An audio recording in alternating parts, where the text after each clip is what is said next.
तो सबसे प्रमुख प्रश्न ये है कि भारत का जो संवैधानिक विकास हुआ है या हमारी जो ये पुस्तक है संविधान की, इसको हम ब्रिटिश काल से ही क्यों मानकर चलते हैं। ये एक बड़ा प्रश्न है, क्योंकि मुगल काल में तो ऐसा था नहीं कि लॉ एंड ऑर्डर नहीं था, एक अराजक समाज था। लेकिन एक चीज़ समझना है, ब्रिटिश के आने के पहले या ब्रिटिश टाइम पीरियड पे भी भारत में राजतंत्रात्मक व्यवस्था थी। समझ रहे हैं, राजतंत्र था। जो वर्तमान व्यवस्था में हम जी रहे हैं, जिसको भारत के संविधान ने विकसित किया है, ये एक लोकतांत्रिक व्यवस्था है ना, लोकतांत्रिक व्यवस्था है और ये पूरी तरीके से लिपिबद्ध है, लिखित संविधान के तौर पे हमें दिया गया है। बिल्कुल सही आप बोल रहे थे। तो कहने का तात्पर्य ये है कि जो शासन व्यवस्था के सिद्धांत होते हैं, जो शासन व्यवस्था की एक संरचना होती है, जिस तरीके से ये हमारे संविधान के जो पिलर्स हैं, इन पिलर्स का डेवलपमेंट ब्रिटिश काल में ही होना प्रारंभ हुआ, जब ब्रिटिशर्स के द्वारा लिखित विधियों के माध्यम से शासन प्रारंभ किया गया। ये परिभाषित किया गया कि यहाँ पर ये पर्टिकुलर पर्सन है और इनको ये अथॉरिटी है, ये पर्टिकुलर पर्सन है, इनको ये अथॉरिटी है ना। जब अथॉरिटी देना उन्होंने प्रारंभ कर दिया और उस अथॉरिटी के अंतर्गत काम करना शुरू किया, तब जाकर के भारत में, देखिए यहाँ पर मैं एक ग्राफ बनाऊंगा, मैं चाहता हूँ कि आप लोग भी इस ग्राफ को बनाते जाइएगा, ठीक है, साथ साथ मेरे, और आपको बिल्कुल क्लियर हो जाएगा। सबसे पहले यहाँ पर दो भागों में बांट देते हैं। भारतीय संविधान का ऐतिहासिक विकास, टॉपिक हमारा ये रहेगा, और बिल्कुल ये बिगिनिंग से है संविधान की। ये समझ लीजिए कि हमारी दूसरी क्लास है, और दूसरी क्लास में आपका फंडामेंटल क्लियर होगा। हमारी एक यात्रा चलेगी संविधान के निर्माण तक की, ठीक है। यहाँ पे एक ग्राफ बनाता जाऊँगा, अब यहीं से आप अपने नोट्स भी डेवलप करते जाइएगा। भारतीय संविधान का ऐतिहासिक विकास, ऐतिहासिक विकास, ठीक, ये हमारा टॉपिक है। अब इसमें क्रम से मैं आपको विषय वस्तु यहाँ पे मेंशन करता हुआ चला जाऊँगा। सबसे पहले 1600 AD में इंग्लैंड में एक कंपनी बनती है जिसका नाम होता है ईस्ट इंडिया कंपनी। महारानी एलिजाबेथ के द्वारा एक चार्टर राजलेख पारित किया जाता है और उसके तहत उस कंपनी को अथॉरिटी दी जाती है कि ब्रिटेन से ईस्ट के जितने भी देश हैं वहाँ पर व्यापार कार्य को संपादित करने की उसके पास मोनोपोली है ना।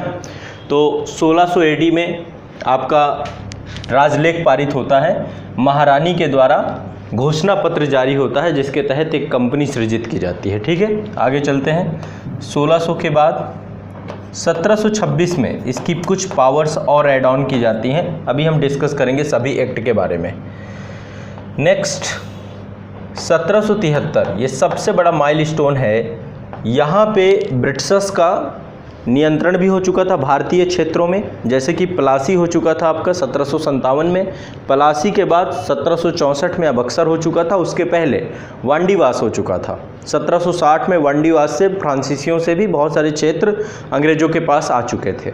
इसके बाद लगातार जो है, जो बंगाल, बिहार और उड़ीसा का पूरा क्षेत्र था, यहाँ पर चाहे वो प्रशासनिक कार्य हो, उस पर भी पूरा डायरेक्टली तो नहीं था, नजमुद्दौला को लास्ट तक 1772 तक बना के रखा गया, लेकिन प्रत्यक्ष या अप्रत्यक्ष तौर पे ब्रिटिशर्स के पास ही पावर थी प्रशासनिक, और जो कर वसूलने की या राजस्व उगाही की पूरी पावर है वो इलाहाबाद की संधि के बाद इनके पास आ ही गई थी, ठीक है। तो 1773 में विनियामक कानून या रेगुलेटिंग एक्ट लेकर के आया गया था। इसके बाद 1781 में इसमें कुछ अमेंडमेंट किए जाते हैं। 1784 में पिट्स इंडिया एक्ट लेकर के आया जाता है। 1786 में भी एक एक्ट आता है, जब यहाँ पे कार्नवालिस आता है, उसके टाइम पे गवर्नर जनरल को कुछ सख्तियाँ देने को लेकर के। इसके बाद 1773 में एक एक्ट आता है। 1773 के बाद माफ़ करिएगा 1793, ठीक है। एक क्रम है और मैं चाहता हूं कि आज आपको ये याद भी हो जाए। क्लास के साथ साथ हमारा अल्टीमेट गोल ये रहेगा कि आपको मैं बाद के लिए नहीं कुछ छोड़ूंगा, साथ में क्लास के साथ ही आपको याद करते हुए चलना है। इसके बाद इसमें 20 साल का हम लोग समय का गैप करेंगे। 1813, 1833, 1853, है ना। इसके बाद ईस्ट इंडिया कंपनी का शासन समाप्त हो जाता है 1857 की क्रांति के बाद। तो 1858 में ब्रिटिश क्राउन के अंतर्गत, देखिए जो हिस्टोरिकल डेवलपमेंट है इसको दो भागों में बांट देते हैं। पहला है कंपनी के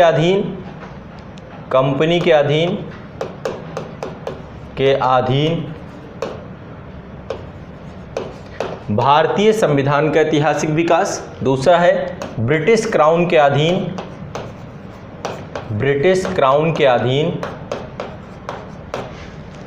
भारतीय संविधान का ऐतिहासिक विकास। ठीक है, पहला है कंपनी के अधीन, दूसरा है ब्रिटिश क्राउन के अधीन।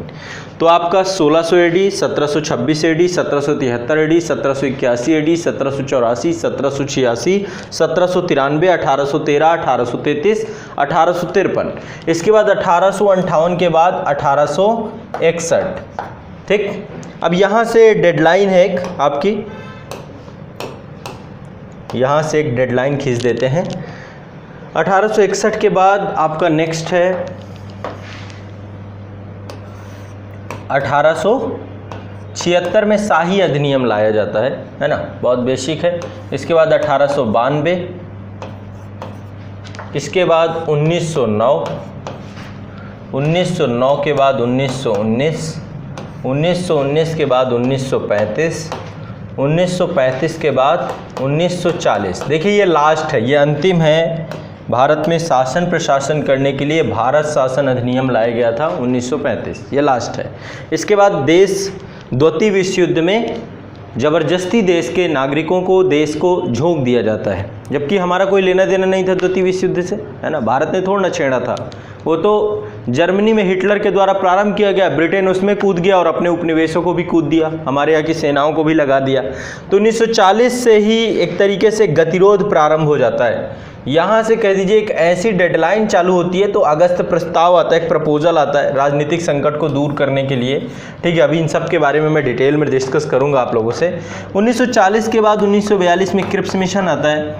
उसके बाद 1944 में राजगोपालाचारी फार्मूला लाया जाता है। 1945 में बेबल प्लान आता है। 1946 में कैबिनेट मिशन योजना आती है और 1947 में भारत की आज़ादी का प्रस्ताव आ जाता है। उससे पहले 1947 में ही आपका माउंटबेटन योजना आती है, जिसके तहत देश का विभाजन कर दिया जाता है।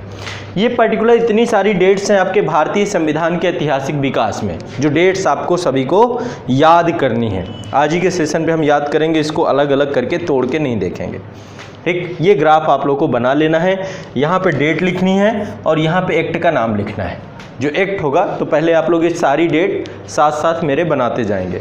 जो भी मैं ऐसी ग्राफिंग कराऊंगा, डेट लाइन याद करने का एक सबसे शानदार तरीका मुझे लगता है, कोई भी डेट देखना है या किसी का भी हिस्टोरिक डेवलपमेंट लिखना है, आप क्रम से लिखते चले जाइए, है ना। आपको एक सीक्वेंस पता चल जाएगा कि हाँ किसके बाद क्या, किसके बाद क्या, किसके बाद क्या। क्लियर है? जितने बच्चे लाइव में देख रहे हैं, मुझे सब लोगों को क्लियर है, कोई दिक्कत नहीं है?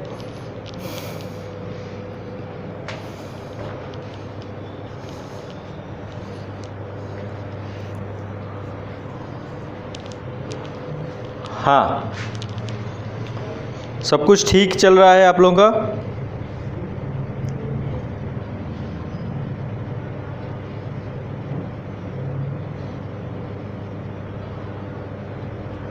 ठीक है,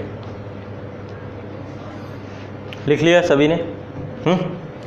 अब चलिए इनके बारे में हम डिटेल में देखेंगे।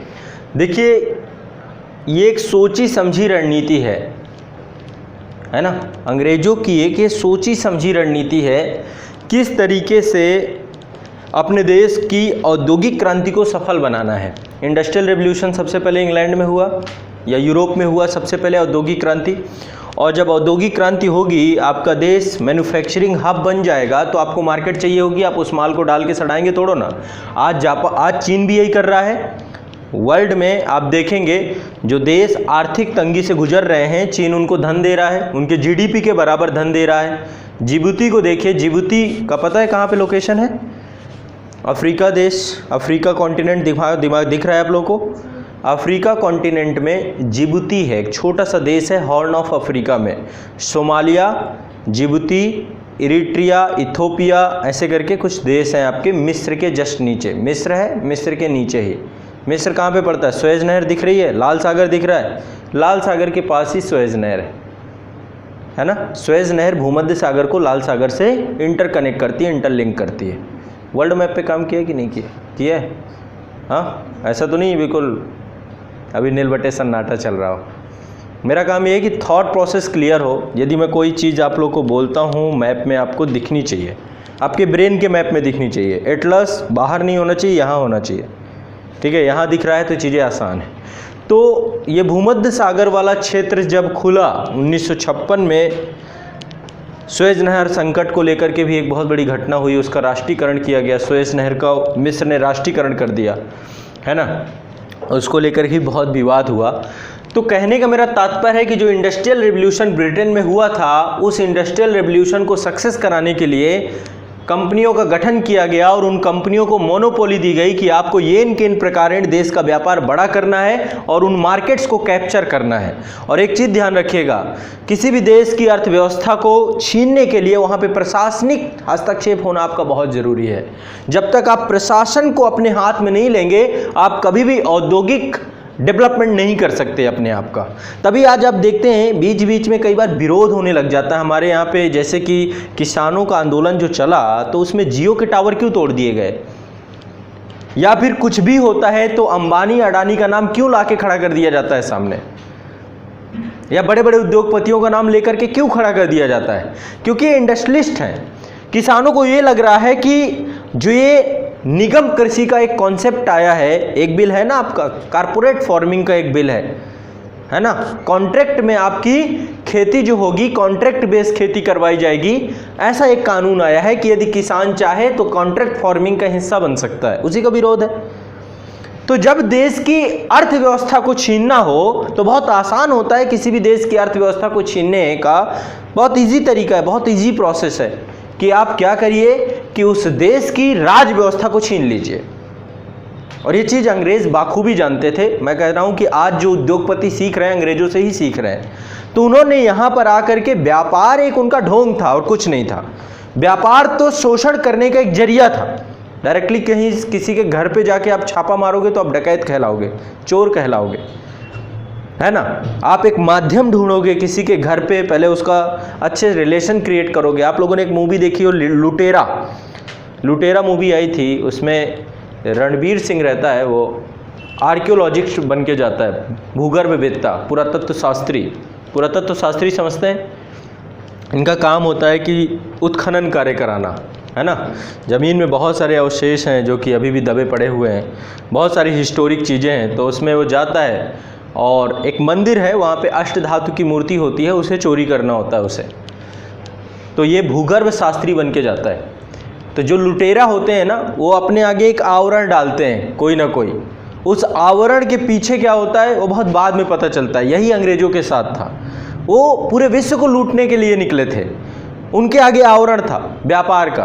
लोगों को लग रहा था चलो व्यापार करके चले जाएंगे। सिर्फ व्यापार अल्टीमेट गोल होता तो क्यों इन सब चीज़ों में पड़ते? क्यों किसी देश की इकोनॉमी को कैप्चर करने के साथ साथ वहाँ की राज व्यवस्था को कैप्चर करते, है ना। तो कहने का तात्पर्य है कि अंग्रेजों की ये सोची समझी रणनीति है। उन्होंने प्रारंभ अपने देश की औद्योगिक क्रांति को सफल बनाने के लिए इन कंपनियों का सृजन किया। और ऐसी एक कंपनी नहीं थी, बहुत सारी कंपनियों का सृजन किया। सिर्फ ईस्ट इंडिया कंपनी को शुरुआती दौरान पे ये पावर दी गई कि आप ब्रिटेन के ईस्ट के जितने भी देश होंगे वहाँ पे सिर्फ व्यापार आप करोगे, ताकि वहाँ पर पीपीपी मोड पर, समझ रहे हैं पीपीपी मोड समझते हैं, पब्लिक प्राइवेट पार्टनरशिप। पब्लिक यानी सार्वजनिक क्षेत्र, प्राइवेट मतलब निजी क्षेत्र, दोनों ने मिल करके पूरे विश्व को लूटने की प्लानिंग बनाई।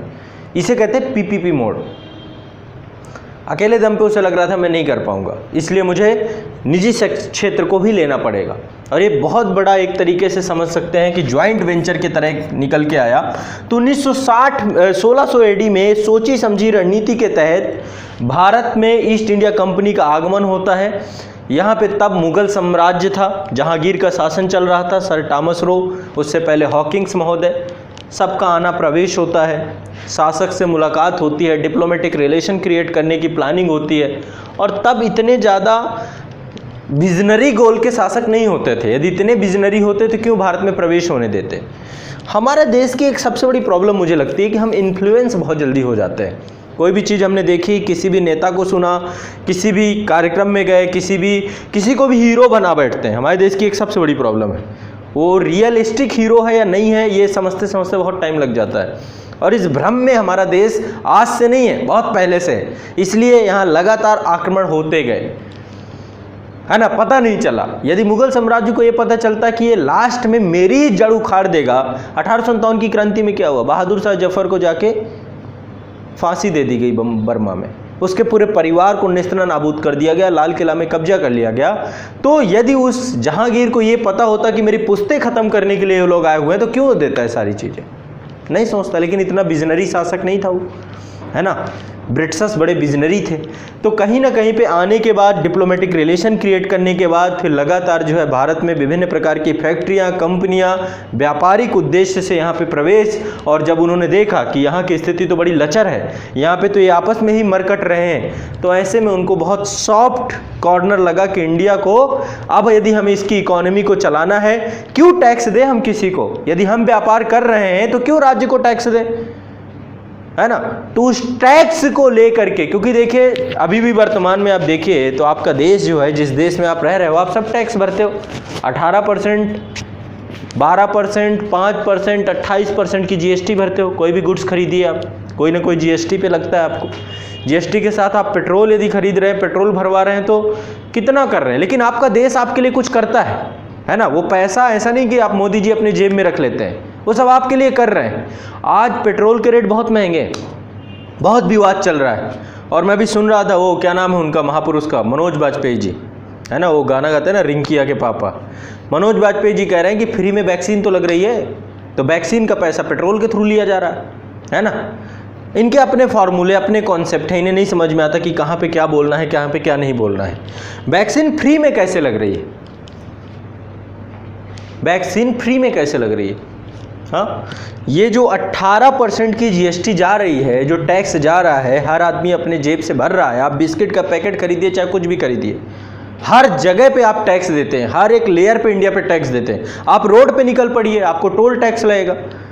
आप एक मोटरसाइकिल खरीदिए, आपको आरटीओ का टैक्स लगेगा, है ना। जीएसटी अलग है, जीएसटी तो मतलब वो तो फिक्स हो गया है, वो आपको भरना ही भरना है कैसे भी करके। तो मेरा कहने का तात्पर्य है कि राज्य को टैक्स देना पड़ता है, कर देना पड़ता है। और ब्रिटिशर्स इस चीज को कभी भी पचा नहीं पाए। उन्हें लगा कि हम यहाँ भारत में क्यों दे भाई, हम व्यापार कर रहे हैं तो ये पैसा भारत में क्यों जाए, क्यों उनके पास टैक्स जाए। तो टैक्स चोरी करनी चालू कर दी, फर्कुसियर से दस्तक बनवा के ले आए। और फाइनली जब उन्हें लगा कि यार अभी भी बात बनेगी नहीं, कोई ना कोई अड़ंगा डालेगा, तो ऐसा करो, ये पूरे से शासन और क्षेत्र को नियंत्रण पे लो। और आर्थिक नियंत्रण के साथ साथ प्रशासनिक नियंत्रण उन्होंने लेना प्रारंभ कर दिया। और फाइनली जब उनका प्रशासनिक नियंत्रण बंगाल से प्रारंभ होता है, तो बंगाल होते हुए धीरे धीरे धीरे धीरे आसपास के जितने भी क्षेत्र हैं सबको कैप्चर करना चालू करते हैं। विजनरी गवर्नर्स आते हैं यहाँ पे, लॉर्ड वेलेस्ली, सोचिए कितना पावरफुल पर्सन रहा होगा, कितना विजनरी पर्सन रहा होगा। उसकी सहायक संधि प्रणाली यदि आप सोचें तो वहीं पे भारत गुलाम हो चुका था। सहायक संधि प्रणाली पे साइन करने वाले हैदराबाद के निज़ाम हो, चाहे मैसूर के टीपू सुल्तान हो। टीपू सुल्तान ने तो तब भी काफ़ी हद तक कोशिश की, अपनी अंतिम सांस तक उसने सहायक संधि प्रणाली पे दस्तक नहीं किया। सहायक संधि प्रणाली क्या है, खुद सोचिए। मतलब कि सेना हमारी होगी, पैसा आप दोगे। मतलब मैं अपनी सेना को आपके घर पे रख रहा हूँ, अपने बॉडीगार्ड को आपके घर पे आपकी प्रोटेक्शन के लिए रख रहा हूँ, आपकी सैलरी पे। अरे जब अपनी सैलरी पे सेना को रखना है तो क्यों आपका रखें हम। कल के दिन मुझे जरूरत पड़ेगी, आपसे झगड़ा हो जाएगा, तो आपका बॉडीगार्ड मेरे साथ खड़ा रहेगा कि आपके साथ खड़ा रहेगा। ऐसी बहुत सारी हिस्टोरिक मिस्टेक हुई हैं जो हमारे देश के उस समय प्रेजेंस में शासक थे वो समझ नहीं पाए। और तब जाके मुगल साम्राज्य, जैसे थोड़ा ना है कि ये पेंशनर बन के रह गए, इनकी खुद की उस समय एजुकेशन दिखाती है। और ब्रिटिशर्स का एक विजन दिखाता है। ऐसे देश को नहीं, पूरी सोची समझी रणनीति के तहत भारत में आए और आने के बाद एक एक क्षेत्र को कैप्चर करते चले गए और फिर वहां से ब्रिटेन से बैठ करके भारत के लिए कानून बनाए जाने लगे कि कैसे भारत को रेगुलेट करना है, कैसे यहाँ पे शासन करना है, कैसे यहाँ से कंपनी जाएगी तो कंपनी पे किस तरीके से नियंत्रण स्थापित करना है, एक पैरेलल गवर्नमेंट ना बन जाए, एक समानांतर सरकार ना बन जाए। भाई कंपनी यहाँ पे आ गई। अब जैसे हमारे यहाँ से मुकेश अंबानी है, अफ्रीका के किसी देश में जा करके बहुत सारे कार्य करने लग जाएं और पता चला धीरे धीरे उस देश की अर्थव्यवस्था पर इतना प्रभाव जमा ले, कुछ दिन बाद वहाँ पे शासक बन जाए, तो भारत सरकार एक्सेप्ट करेगी कि मुकेश अंबानी इस देश के शासक हैं? करेगी? कभी नहीं करेगी। भारत सरकार तो रेगुलेट करेगी ना, क्योंकि ये भारत के ही हैं। समझ रहे हो बात को? आज के टाइम पे भी यही चल रहा है। चीन क्या कर रहा है? इंडस्ट्रियल रेवोल्यूशन किया उसने, यहाँ पे पूरे विश्व को आत्मनिर्भर या स्वनिर्भर बना दिया, अपने ऊपर निर्भर बना दिया उसने। आज के टाइम पे आप कुछ भी यूज कर रहे हैं, मैं डिजिटल बोर्ड पढ़ा रहा हूँ, ये ट्राईपोड लगा हुआ है, कैमरे लगे हुए हैं, यहाँ लैपटॉप रखा हुआ है, यहाँ पे कीबोर्ड रखा हुआ है, जो रखा हुआ है, आप अपने डेस्क से लेकर के खाने की थाली तक में जाओगे तो आपको चीन दिखाई देगा, है ना? हर जगह आपको चीन दिखाई देगा। आप चीन का बाइकआउट कर कैसे पाओगे बताओ? है आपके अंदर क्षमता तो कर लो। एक बार हुआ था, प्रयास किया था, किसने किया था? फ्रांस ने। फ्रांस का शासक था नेपोलियन बोनापार्ट। नेपोलियन बोनापार्ट ने ये सोचा कि एक काम करते हैं, ब्रिटेन को कमज़ोर कर देते हैं। फ्रांस और ब्रिटेन की हमेशा लगी रहती थी। जब तक नेपोलियन था तब तक तो बहुत बुरी हालत थी। और ये बात कर रहा हूँ मैं आपको 1800 AD की। 1800 AD में नेपोलियन बोनापार्ट आ गया था। नेपोलियन बोनापार्ट ने ब्रिटेन के साथ सप्तवर्षीय युद्ध में पराजय होने के बाद उसने ये सोचा कि एक काम करते हैं कि ब्रिटेन का बाइकआउट कर देते हैं, पूरी तरीके से पूरे विश्व से काट देते हैं। और ब्रिटेन में उस समय इंडस्ट्रियल रेवोल्यूशन हो चुका था, औद्योगिक क्रांति हो चुकी थी, है ना? इसको बोलते हैं महाद्वीपीय व्यवस्था। महाद्वीपीय व्यवस्था के अंतर्गत उसने क्या किया कि जो भी देश ब्रिटेन से इंपोर्ट कर रहे थे, ब्रिटेन से कुछ भी खरीद रहे थे, वो अब नहीं खरीदेंगे। यदि खरीदेंगे तो फ्रांस से युद्ध करना पड़ेगा। और उस समय नेपोलियन बोनापार्ट का भय हुआ करता था, डर हुआ करता था। फ्रांस से लोग डरते थे, एक सुपर पावर के तौर पे इमर्ज हुआ था इस समय, तानाशाह था वहाँ का। और बहुत सारी लड़ाइयों को उसने जीता था, बहुत सारे देशों को हराया था नेपोलियन बोनापार्ट ने। एक साहसिक योद्धा था बहुत छोटा, नाटा कटका था, लेकिन उसके अंदर जो जिगरा था वो अपने आप में बहुत ज़्यादा चैलेंजिंग था। तो नेपोलियन बोनापार्ट ने विश्व के सभी देशों को कहा कि एक काम करना है, अब आप लोगों को ब्रिटेन से कुछ नहीं खरीदना है। ब्रिटेन से खरीदोगे तो, और ब्रिटेन के चारों तरफ फ्रांस की सेना, नेवी पूरी तरीके से काट दिया। अब जिसको आना है आके दिखाओ। अब ब्रिटेन में माल सड़ने लगा, उद्योग बनने लगे, माल सड़ने लगा। लेकिन एक चीज़ और ध्यान रखिएगा, स्मगलिंग भी बहुत होती है ऐसी चीज़ों में।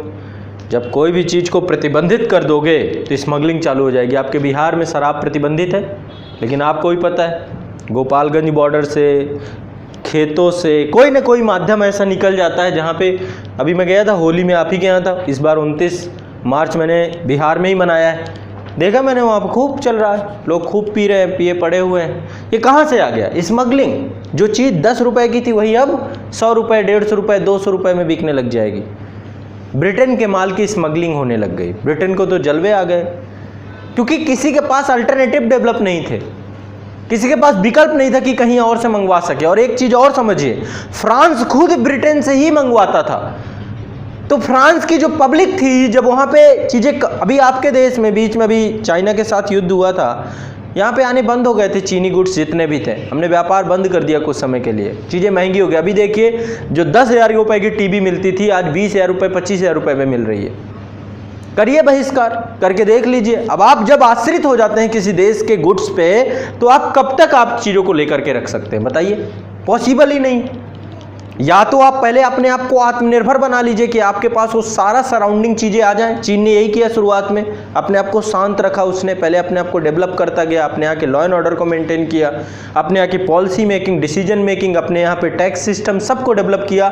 फिर इसके बाद एक ऐसा इन्वायरमेंट क्रिएट किया कि विश्व के जितने भी मैन्युफैक्चरर हैं भर गए वहाँ पर। आज शंघाई हो चाहे बीजिंग हो, सब भर गए, वुहान हो, हर जगह पर जो है तो कहने का तात्पर्य मेरा सिर्फ इतना सा है कि जब तक आपके पास अल्टरनेटिव नहीं होंगे, फ्रांस की जनता ने जब चीख पुकार करनी चालू की, नेपोलियन को लगा यार ये तो अब मेरे खिलाफ खड़े हो रहे हैं, मेरे देश के नागरिक ही खिलाफ खड़े हो रहे हैं, विश्व के अन्य देशों के नागरिक भी उन देशों के खिलाफ खड़े होने लग गए कि आप नेपोलियन से डर करके आप हमारी आवश्यकताओं को पूरा नहीं कर रहे हैं। जब सब कुछ सुई से लेकर के हाथी तक ब्रिटेन से खरीदा जा रहा था, वैसी कंडीशन में कैसे आपने लॉक कर दिया, कैसे आप डर गए नेपोलियन बोनापार्ट से? तो जब देश के नागरिक आकर के आपको चैलेंज करने लग जाते हैं ना, फिर आपके पास कोई विकल्प बचता नहीं है। और ऐसे में नेपोलियन बोनापार्ट को खुद पीछे हटना पड़ा, फिर से ब्रिटेन से इंपोर्ट एक्सपोर्ट करने के लिए, क्योंकि वहाँ की सेना की जो सामग्री आती थी वो ब्रिटेन से आती थी। और विश्व के सभी देश तैयार हो गए कि एक बार नेपोलियन से लड़ ही लेते हैं, कम से कम अपने देश के नागरिकों से तो बच जाएंगे। तो जब ये कंडीशंस आती हैं तो आप नहीं बच सकते, कैसे भी करके आप अपने आप को बाइकआउट नहीं कर सकते हैं। तो औद्योगिक क्रांति का परिणाम था हमारे देश में औपनिवेशिक सत्ता का जन्म लेना। साम्राज्यवाद और उपनिवेशवाद ये तो बहुत पुरानी पद्धति थी, ऐसा नहीं था कि पहला भारत ही था देश जिसको औपनिवेशिक शक्तियों ने जकड़ लिया। इससे भी पहले बहुत सारी शक्तियां थीं जिन्होंने औपनिवेशिक शासन को जन्म दिया, है ना। तो कहने का तात्पर्य औद्योगिक क्रांति ने गति प्रदान कर दी और भारत में जो आर्थिक नियंत्रण के साथ साथ राजनीतिक नियंत्रण स्थापित हुआ। देखो दो शब्द हैं, मैं आज चाह रहा हूं कि ये भी आप लोग के क्लियर हो जाए। एक शब्द है आपका साम्राज्यवाद, है ना, एक शब्द है आपका साम्राज्यवाद, दूसरा शब्द है आपका उपनिवेशवाद।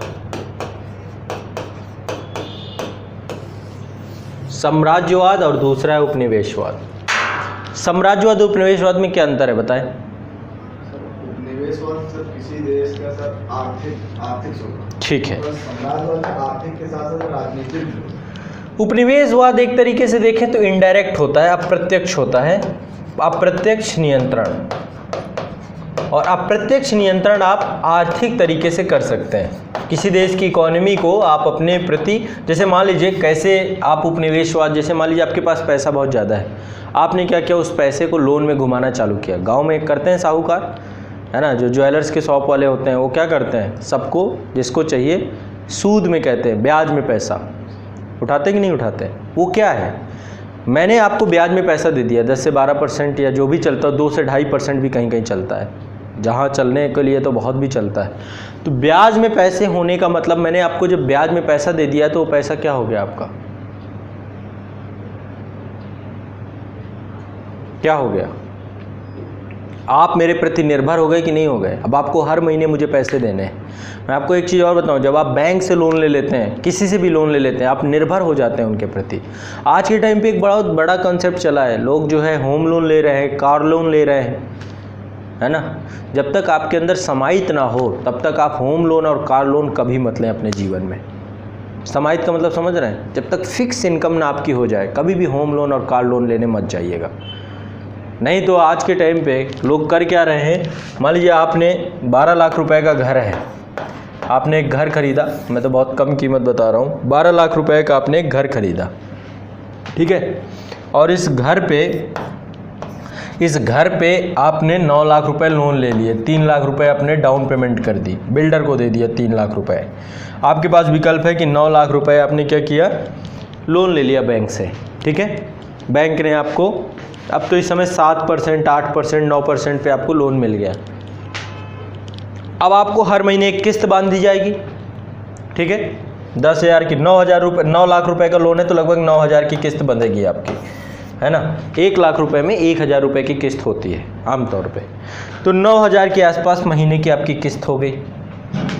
यदि आपकी इनकम, अब आप इसको भरना चालू कर दिए, 15 साल के लिए आपको दे दिया उसने, लगातार भरते रहो आराम से, कोई दिक्कत नहीं, टेंशन। आपको भी लगता है यार 15 धीरे धीरे भर जाएगा। आपने 1 साल भरा, 2 साल भरा, 3 साल भरा, 4 साल भरा, 5 साल भरा। कभी आपके साथ गड़बड़ हो गई कि आपने 5 साल भर भी दिया, काफ़ी पैसा चला गया आपका, 5 साल आपने भर भी दिया, अब बीच में आपकी कोई भी गड़बड़ हो गई, मान लो 2-3 महीने नहीं भर पाए, 3 महीने मतलब 90 दिन, 90 दिन नहीं भर पाए, पैसा NPA में कन्वर्ट हो जाता है। NPA मतलब नॉन परफॉर्मिंग एसेट्स, 90 दिन कोई संपत्ति बैंक को ब्याज ना आए ना मूलधन आए तो बैंक ये मानता है कि ये मेरा NPA में कन्वर्ट हो गया। 1-2 चेक आपके बाउंस हुए, कुछ भी हुआ, तो ऐसे में आपका घर भी चला गया और 5 साल जो आपने भरा वो भी चला गया। समझ रहे हैं? तो लोन लेना तो आसान है, बहुत अच्छा, लेकिन आपको ये ध्यान रखना पड़ेगा कि आपको भरना भी है। यदि आप नहीं भरेंगे तो बैंक आके आपके ऊपर स्टिकर लगा जाएगा आपके घर के बाहर कि ये संपत्ति फलाने फलाने की संपत्ति है, इस संपत्ति में विवाद है, ये है वो है, ना आप संपत्ति के रहे और 5 साल तक आप मूर्खता कर ही रहे थे। इससे अच्छा तो किराए का घर होता है। 3 लाख रुपए जो आपने बिल्डर को दिए थे ये ख़त्म, यहाँ पे भी ख़त्म। समझ में मैं क्या समझाना चाह रहा हूँ? ऐसे ही उपनिवेशवाद है, किसी भी देश में आर्थिक नियंत्रण कर लेना। बैंक ने क्या किया, आपकी अर्थव्यवस्था को नियंत्रित कर लिया। अब आप जो भी कमा रहे हैं उसकी एक पूंजी उसको देना है आपको किस्त पे, नहीं देंगे तो आपको अल्टीमेट। ऐसे ही आपका चाइना ने क्या कर रखा है, Gwadar port Pakistan, Hambantota port Sri Lanka, Chabahar port Iran, Chabahar पहले हमारे पास था, ईरान से ले लिया। जिबूती का पोर्ट, जिबूती का पूरा देश जितनी उसकी GDP है उससे ज़्यादा उसको ऋण दे रखा है उसने, हर जगह इन्वेस्ट करता चला जा रहा है। म्यांमार पे आ रहा है सितवे पोर्ट। तो लगातार ये क्या हो रहा है, औपनिवेशिक आश्रितता, आश्रित करता जा रहा है वो। और जब ऐसी आश्रितता बनती है तो कंडीशन बहुत बुरी हो जाती है। चलिए उस पर हम आप बाद में डिस्कस करेंगे, यहाँ पे मैं कुछ आपको चीज़ें अभी बताता हूँ। तो साम्राज्यवाद आपका प्रत्यक्ष नियंत्रण होता है, ठीक है, ये ध्यान रखिएगा। साम्राज्यवाद आपका है प्रत्यक्ष नियंत्रण और उपनिवेशवाद है आपका अप्रत्यक्ष नियंत्रण। प्रत्यक्ष नियंत्रण का मतलब है राजनीतिक प्लस आर्थिक। वहाँ का जब आपका राजनीतिक प्लस आर्थिक दोनों नियंत्रण स्थापित कर लेते हैं हम, तो वहाँ पे साम्राज्यवादी नियंत्रण हो जाता है। और जब किसी भी देश में हम अप्रत्यक्ष नियंत्रण कर लेते हैं तो वहाँ पे उपनिवेशवाद हो जाता है। ठीक है, कोई परेशानी नहीं, सिंपल सी चीज़ है, इसमें बहुत ज़्यादा सोचने की ज़रूरत नहीं है, इसको हम बाद में कभी डिस्कस करेंगे। तो अब एक एक करके इनको लिखना चालू करते हैं, समझना चालू करते हैं इन पे। यदि हम एनालिसिस पे जाएंगे तो एनालिसिस बहुत लंबा है किसी भी चीज़ का, है ना। मैं यहाँ पे सबसे पहले आपको 1600 AD से स्टार्ट करूँगा, ठीक है। प्रयास मेरा रहेगा कि आज कम से कम हम यहाँ तक कर लें, 1853 तक का चार्टर कंप्लीट कर लें, है ना। इसको लिख लें। तो आप सभी को लिखना है, मैं बीच बीच में आपको समझाता भी जाऊँगा, ठीक है। आपके सामने में यहाँ पे एक PDF है, उसे ओपन कर देता हूँ, उसमें सारी चीज़ें दी गई हैं। एक यहाँ पे इमेज देख रहे हैं, ये आपका एक्ट ही हैं सारे जितने भी हैं, मैं एक बार इनको दिखा देता हूँ। भारत का संवैधानिक विकास में 1773 को मुख्य मानते हैं, इससे पहले भी कुछ हैं जो मैं आपको लिखवा दूंगा अभी। तो भारत में प्रशासनिक नियंत्रण स्थापित करने हेतु अंग्रेजों द्वारा लाए गए पहला एक्ट था, है ना। पहला सबसे प्रभावशाली एक्ट था, इसलिए इसका नाम से भी जानते हैं, रेगुलेटिंग एक्ट कहते हैं। रेगुलेटिंग एक्ट के बाद और भी आते हैं, लेकिन मुख्य है पिट्स इंडिया एक्ट, 1784 में आया था। ईस्ट इंडिया कंपनी में व्यापक रूप से फैले भ्रष्टाचार को समाप्त करने के लिए विलियम पिट्स द्वारा ये एक्ट लाया गया था। फिर 1793 का चार्टर एक्ट आया था आपका, और 1813 का चार्टर एक्ट आया था, ठीक है। तो 1793 में भी बहुत सारे बदलाव किए गए, लॉर्ड कॉर्नवालिस था इस टाइम पे, और इसके 20 साल पूरे होने के बाद 1813 का चार्टर एक्ट आया था आपका। इसके बाद 1833 में जो चार्टर एक्ट आया था, इस चार्टर एक्ट के तहत कंपनी का जो गवर्नर जनरल हुआ करता था उसे भारत का गवर्नर जनरल घोषित कर दिया गया। 1853 एक कंपनी का अंतिम चार्टर एक्ट था। फिर इसके बाद 1858 में भारत का शासन ईस्ट इंडिया कंपनी से छीनकर ब्रिटेन की महारानी को दे दिया गया 1858 के चार्टर एक्ट से। 1861 में भारतीय परिषद अधिनियम आया, और भारतीयों की मांगों को पूरा करने के लिए, चूंकि अब भारत में एक पुनर्जागरण की तरह स्थिति आ चुकी थी, सामाजिक चेतना को प्रभावित करने वाले बहुत सारे लोग आ चुके थे। दादा भाई नौरोजी की ड्रेन ऑफ वेल्थ थ्योरी आ चुकी थी, ईश्वर चंद्र विद्यासागर, राजा राम मोहन राय, है ना, स्वामी दयानंद सरस्वती, विवेकानंद, ऐसे बहुत सारे संगठनों का जन्म हो रहा था। बदरुद्दीन तैयब जी, कांग्रेस पार्टी की स्थापना। तो इस टाइम पीरियड पे 1892 में ये था कि अब कैसे न कैसे करके इंडियंस को उनके राइट देना शुरू किया जाए। तो यहाँ पे एक विकेंद्रीकरण की प्रक्रिया प्रारंभ होती है। फिर 1909 का, 1919 का और 1935 का ये अधिनियम लाए जाते हैं, अब जिनको हम डिटेल से क्रमवार देखेंगे, ठीक है। इंडिया की कॉन्स्टिट्यूशनल हिस्ट्री को हम आप समझने का प्रयास करेंगे। चलिए ये आपके सामने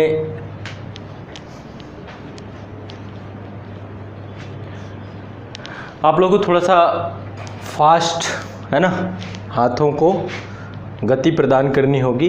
तो कंपनी के अधीन भारतीय संविधान का ऐतिहासिक विकास, पहला सेक्शन ये देखेंगे। दूसरा है ब्रिटिश क्राउन के अधीन भारतीय संविधान का ऐतिहासिक विकास। तो कंपनी के अधीन इतने एक्ट हैं आपके, ठीक है। अभी ये सारे मैंने आपको ग्राफिक में बनवा दिए थे, ठीक है। ये सारे राजलेख हैं। 1600 AD, 1726 AD, 1773 AD, 1781, 1784, 1786, 1793, 1813, 1833, 1853। यहाँ पे एक देखो, एक सीक्वेंस है यहाँ पे, है ना। यहाँ पे आप एक सीक्वेंस देख लेंगे, हर 20 साल के बाद आ रहा है। एक ये है +20 करिए, यहाँ पे आ गए 1893 पे। इसके बाद +20 करिए, +20 करिए, +20 करिए। 5 तो आपको ऐसे ही पता चल जाएंगे। बाकी 5 पिंटू टाइप के एक्ट हैं, ठीक है। इनकी गलतियों को सुधारने के लिए लाए गए एक्ट हैं ये, ठीक है। तो ये आपको याद होना चाहिए 1773 का। फिर इसमें 20-20 जोड़ते जाइए, बाकी के एक्ट आपको निकल आएंगे 53 तक। क्लियर है? कुछ है नहीं, यानी 73 के बाद 93, 93 के बाद 1813, 1833, 1853। 5 एक्ट तो आपके ऐसे याद हो जाएंगे। बाकी ये 1600 को कंपनी बनी थी महारानी एलिजाबेथ के द्वारा। 1726 ये बीच में कुछ गलतियां थी उस एक्ट में, या कंपनी के गवर्नर जनरल को कुछ पावर्स देनी थी, विधि बनाने की शक्ति देनी थी कि वो अपने देश में रह कर के विधि बना सकता है। तो कहीं ना कहीं पे वो सारी चीज़ें हैं। फिर ये अमेंडिंग एक्ट है और ये पेट्स इंडिया एक्ट है, और ये लॉर्ड कॉर्नवालिस आया था। अब चलो एक एक करके, पहले ही हेडिंग डाल लो 1600 AD का चार्टर एक्ट, ठीक है। ये भारत शासन अधिनियम जितने भी, जब ब्रिटिश क्राउन का शासन आया तो क्राउन के समय पे ये सारे के सारे एक्ट आए हैं आपके, ठीक है। चलिए यहाँ से अब शुरुआत करते हैं। सबसे पहले डालिए 1600 AD का राजलेख। 1600 AD का राजलेख, पहला पॉइंट लिखिए, ईस्ट इंडिया कंपनी की स्थापना हुई। इसमें ईस्ट इंडिया कंपनी की स्थापना हुई। दूसरा पॉइंट लिखिए, महारानी एलिजाबेथ द्वारा 15 वर्षों तक, महारानी एलिजाबेथ द्वारा 15 वर्षों तक व्यापार करने का अधिकार दिया गया। व्यापार करने का अधिकार दिया गया। व्यापार करने का अधिकार दिया गया।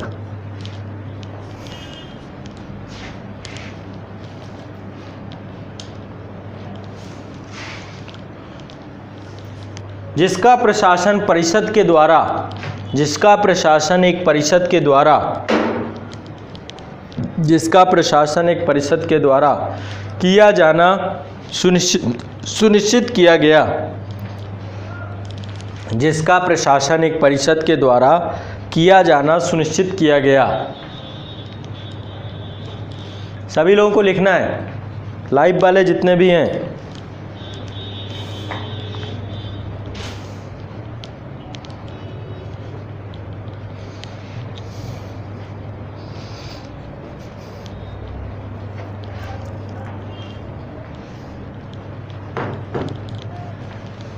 ठीक है। नेक्स्ट अगला पॉइंट, प्रशासन परिषद में, प्रशासन परिषद में गवर्नर सहित 24 सदस्य, प्रशासन परिषद में गवर्नर सहित 24 सदस्य थे। प्रशासन परिषद में गवर्नर सहित 24 सदस्य थे। इस परिषद को गवर्नर और उसकी परिषद की संज्ञा दी गई। इस परिषद को गवर्नर और उसकी परिषद, गवर्नर और उसकी परिषद की संज्ञा दी गई। तो ये 1600 AD का चार्टर एक्ट है। इसको 1600 AD का राजलेख कहा जाता है ना। यानी कि ईस्ट इंडिया कंपनी की स्थापना महारानी एलिजाबेथ थी उस समय, उसके द्वारा की गई, और उसको मोनोपोली दी गई कि आप जाइए ब्रिटेन के ईस्ट में व्यापार करिए। ठीक है। 1600 AD के बाद अगला है 1726 का राजलेख। हेडिंग डालिए 1726 का राजलेख। 1726 का राजलेख।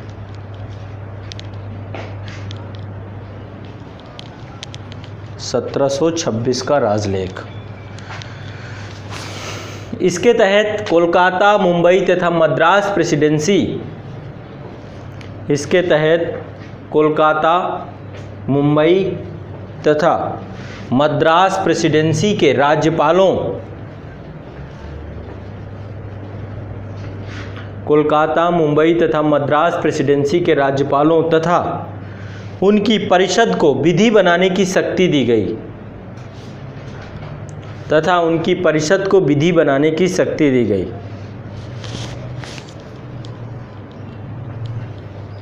विधि बनाने की शक्ति दी गई।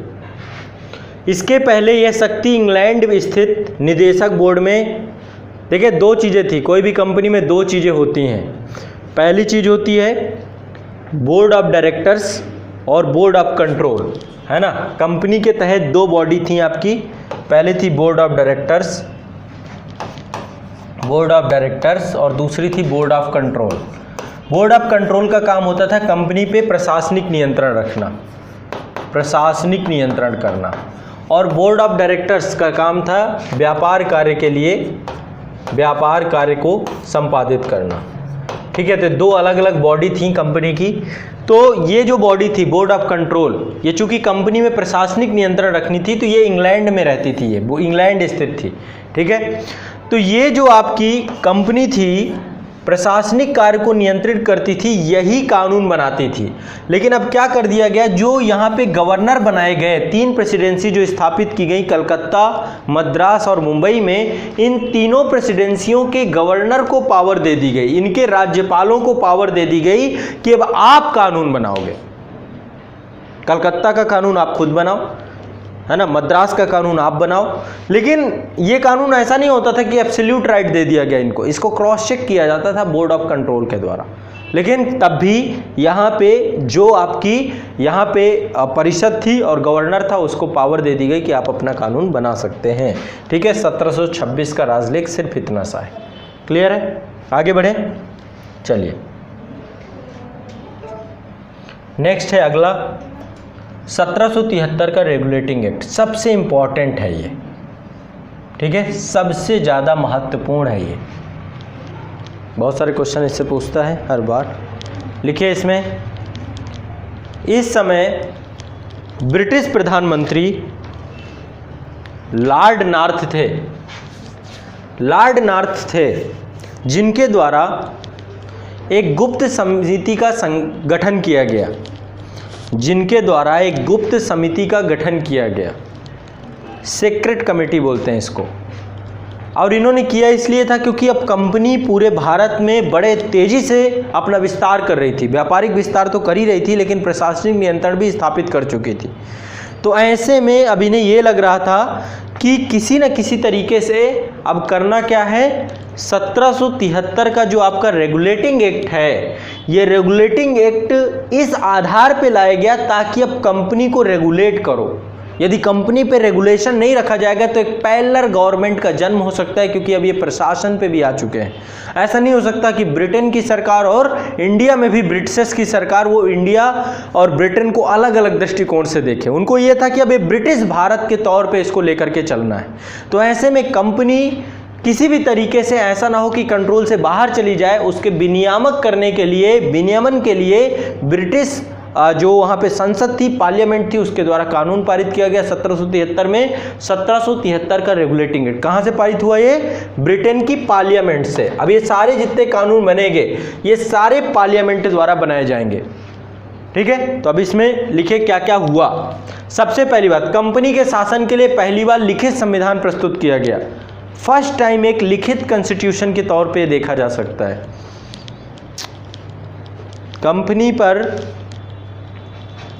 कंपनी के शासन के लिए पहली बार लिखित संविधान प्रस्तुत किया गया। ठीक, अगला पॉइंट लिखिए, नेक्स्ट पॉइंट, बंगाल के गवर्नर को बंगाल का गवर्नर जनरल बना दिया गया। बंगाल के गवर्नर को बंगाल का गवर्नर जनरल बना दिया गया। बंगाल के गवर्नर को बंगाल का गवर्नर जनरल बना दिया गया। समझ रहे हैं? 3 प्रेसिडेंसी थी आपकी।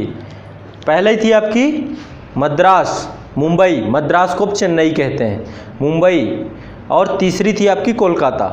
तो जो कोलकाता यही बंगाल प्रेसिडेंसी थी। ठीक है, तो जो आपका यहाँ पे मैं आपको एक बार समझा देता हूँ।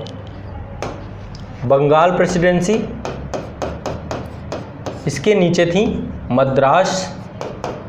पहले ये तीनों समानांतर थी, पैरेलल थी, तीनों की एक ही, है ना, एक ही महत्व हुआ करता था। लेकिन बाद में इन्होंने बम्बई, बंगाल प्रेसिडेंसी का जो गवर्नर था इसको गवर्नर जनरल बनाया। कहाँ का गवर्नर? बंगाल का गवर्नर जनरल, गवर्नर जनरल बना दिया गया इसे। और इन दोनों प्रेसिडेंसी के गवर्नर को इसके अधीन कर दिया गया, है ना, यानी तीनों में से एक को सुप्रीम बना दिया गया। क्लियर है? दो को अधीनस्थ कर दिया गया। तो लिख लीजिए, बंगाल के गवर्नर को बंगाल का गवर्नर जनरल बना दिया गया। ठीक है, अगला पॉइंट, अगला पॉइंट, बोर्ड ऑफ डायरेक्टर्स की कार्यावधि को 1 वर्ष से 4 वर्ष कर दिया गया। पहले हर एक साल में बोर्ड ऑफ डायरेक्टर्स बदल जाते थे, अब 4 साल की अवधि कर दी गई कि अब हर 4 साल में बदलेंगे।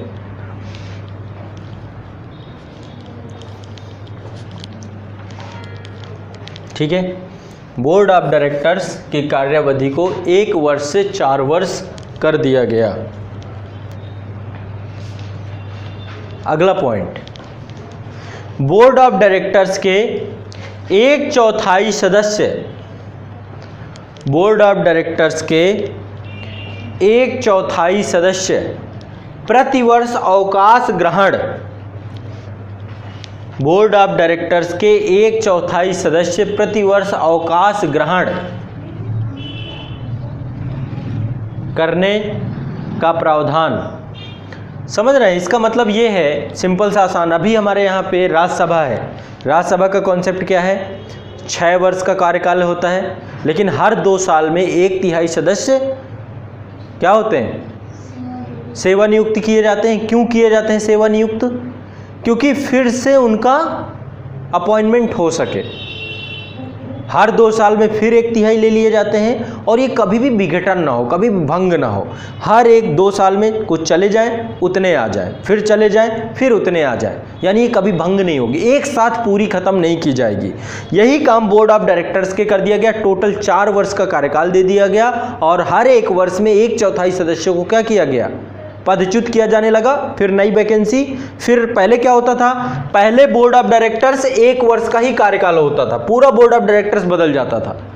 लेकिन उससे एक बहुत बड़ी प्रॉब्लम्स आने लगी। प्रॉब्लम क्या आने लगी कि जो अनुभव था 1 साल का, वो पूरी तरीके से हमने नेग्लेक्ट कर दिया, है ना। फिर से नए लोग आए, फिर उससे उनको, तो अब क्या किया गया? 1 वर्ष से 4 वर्ष कर दिया गया, लेकिन प्रति वर्ष जो है उनको रिप्लेस करते जाना है, ठीक, ताकि उनका अनुभव काम किया जा सके। 1/4 गए, नए 1/4 आ गए, लेकिन पुराने तो है ना 3/4। जब उनका पद 4 वर्ष कंप्लीट होगा वो भी हटते जाएंगे। तो ये कभी भी विघटित नहीं होने वाली संस्था बन गई। जैसे हमारे यहाँ राज्यसभा है, राज्यसभा का विघटन कभी नहीं होता, वैसे बोर्ड ऑफ डायरेक्टर्स का विघटन भी कभी नहीं हो पाएगा, क्योंकि ये एक पद्धति बना दी गई। ठीक है, तो ये बात आपको, बोर्ड ऑफ डायरेक्टर्स के 1/4 सदस्य प्रतिवर्ष अवकाश ग्रहण करने लगे। ठीक है, टोटल कितने थे? 24 सदस्य। शुरुआत में ही मैंने आपको बताए थे, गवर्नर प्लस गवर्नर सहित 24 सदस्य। अगले, शासन की समस्त शक्तियां, शासन की समस्त शक्तियां सैनिक तथा सिविल, सिविल मतलब नागरिक, असैन्य, सैनिक तथा सिविल, शासन की समस्त शक्तियां सैनिक तथा सिविल गवर्नर जनरल तथा उसकी परिषद को सौंप दिया गया। गवर्नर जनरल तथा उसकी परिषद को सौंप दिया गया। गवर्नर जनरल तथा उसकी परिषद को सौंप दिया गया।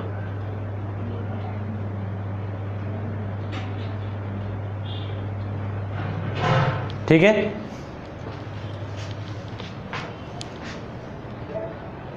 नेक्स्ट, 1774 में कलकत्ता में सुप्रीम कोर्ट की स्थापना कर दी गई।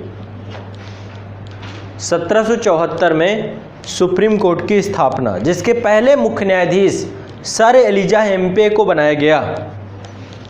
जिसके पहले मुख्य न्यायाधीश सर एलिजा हेम्पे को बनाया गया।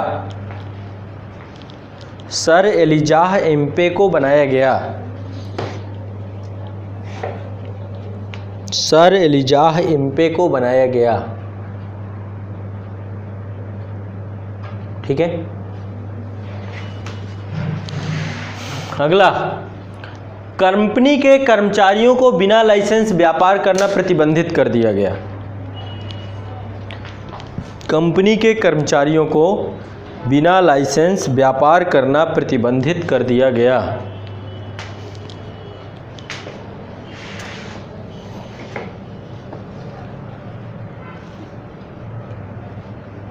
ठीक है, क्लियर? ठीक, चलो आगे बढ़े। ये हो गया 1773, मोस्ट इम्पॉर्टेंट है आपका। इसमें एक तो कलकत्ता में सुप्रीम कोर्ट इससे पूछता है, पहले मुख्य न्यायाधीश का नाम पूछता है, एल्जा इम्पे नाम था, ध्यान रखना है। और बंगाल के गवर्नर को गवर्नर, तो पहला कौन था इसमें? Warren Hastings. इस समय कौन था? Warren Hastings. तो पहला बंगाल का गवर्नर जनरल कौन था? Warren Hastings. या ये भी पूछा, ये क्वेश्चन ये पूछता है भारत का पहला गवर्नर जनरल कौन था? तो भारत का पहला गवर्नर जनरल कॉन्सेप्ट 1833 में आता है। ये कॉन्सेप्ट आपका 1773 का कॉन्सेप्ट नहीं है, 1773 का कॉन्सेप्ट बंगाल के गवर्नर जनरल का है। तो ये आपको ध्यान रखना है। लेकिन मान लीजिए कई बार अभी एक दो बार मैंने क्वेश्चंस देखे हैं ऐसे कि कई बार पूछता है भारत का पहला गवर्नर जनरल कौन था, और ऑप्शन में लॉर्ड विलियम बेंटिंग की जगह पे वारेन हेस्टिंग ही केवल रहता है। तो आपको वारेन हेस्टिंग वहाँ पे भी सही मारना है, कंफ्यूज नहीं होना है। ठीक है, क्लियर है? ये अभी बंगाल क्षेत्र का गवर्नर जनरल बनाया गया है। 1833 में एक राजलेख आएगा, उससे बंगाल के गवर्नर जनरल को भारत का गवर्नर जनरल बना दिया जाएगा। वो थे, कौन थे? Lord William Bentinck. क्लियर है? जितना मैं पढ़ाता जाऊँ ये याद करते जाना, ये दिमाग में बैठा लो। ये नहीं होना चाहिए कि बस अभी हवा हवाई हो गया। इसका प्रॉपर रिवीजन, यही चीज़ आपको बुक्स में भी मिलेगी। आप लक्ष्मीकांत पढ़ोगे या कुछ भी पढ़ोगे, जितने एक्ट मैं पढ़ा दूंगा उतने तो वहाँ भी नहीं मिलेंगे, ये भी गारंटेड बोलता हूँ। अब जब आप पढ़ोगे लक्ष्मीकांत, आप पाओगे कि जितने एक्ट मैंने पढ़ाए हैं उसमें नहीं है पूरे के पूरे, उसमें बस उन्होंने बड़ा बड़ा दे दिया है। ठीक है, तो मैं आपको एक बुक से चूंकि पढ़ा ही नहीं रहा हूँ, मैं 5-6 किताबों का संकलन लेके आपके साथ चल रहा हूँ। ठीक है, और कुछ छोड़ूंगा नहीं। अगला 1781 का अमेंडिंग एक्ट, संशोधनात्मक अधिनियम। 1781 का संशोधनात्मक अधिनियम, 1781 का संशोधनात्मक अधिनियम।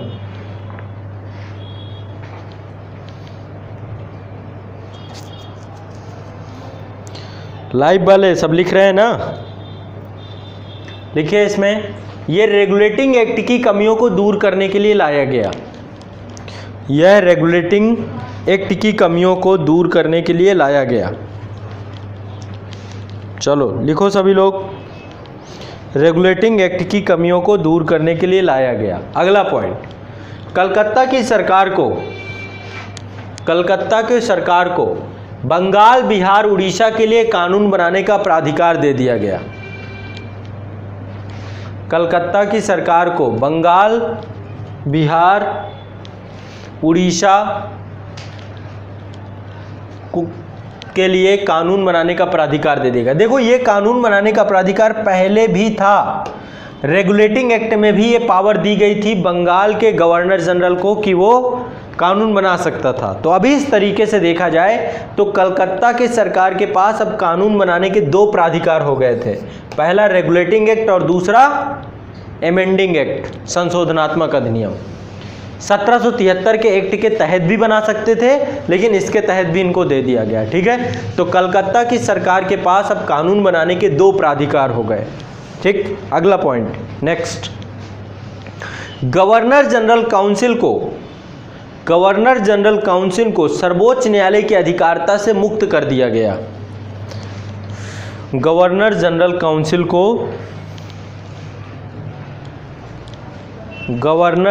काउंसिल को सर्वोच्च न्यायालय की अधिकारिता से मुक्त कर दिया गया।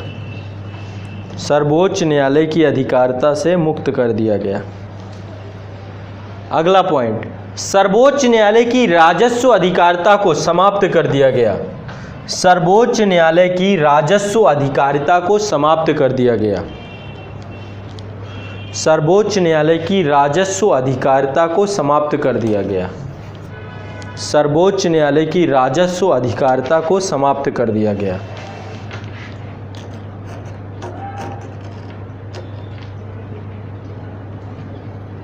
राजस्व अधिकारिता को समाप्त कर दिया गया। राजस्व मतलब कि धन वसूलने की का अधिकार, कर वसूलने का अधिकार, इसको बोलते हैं राजस्व अधिकारिता।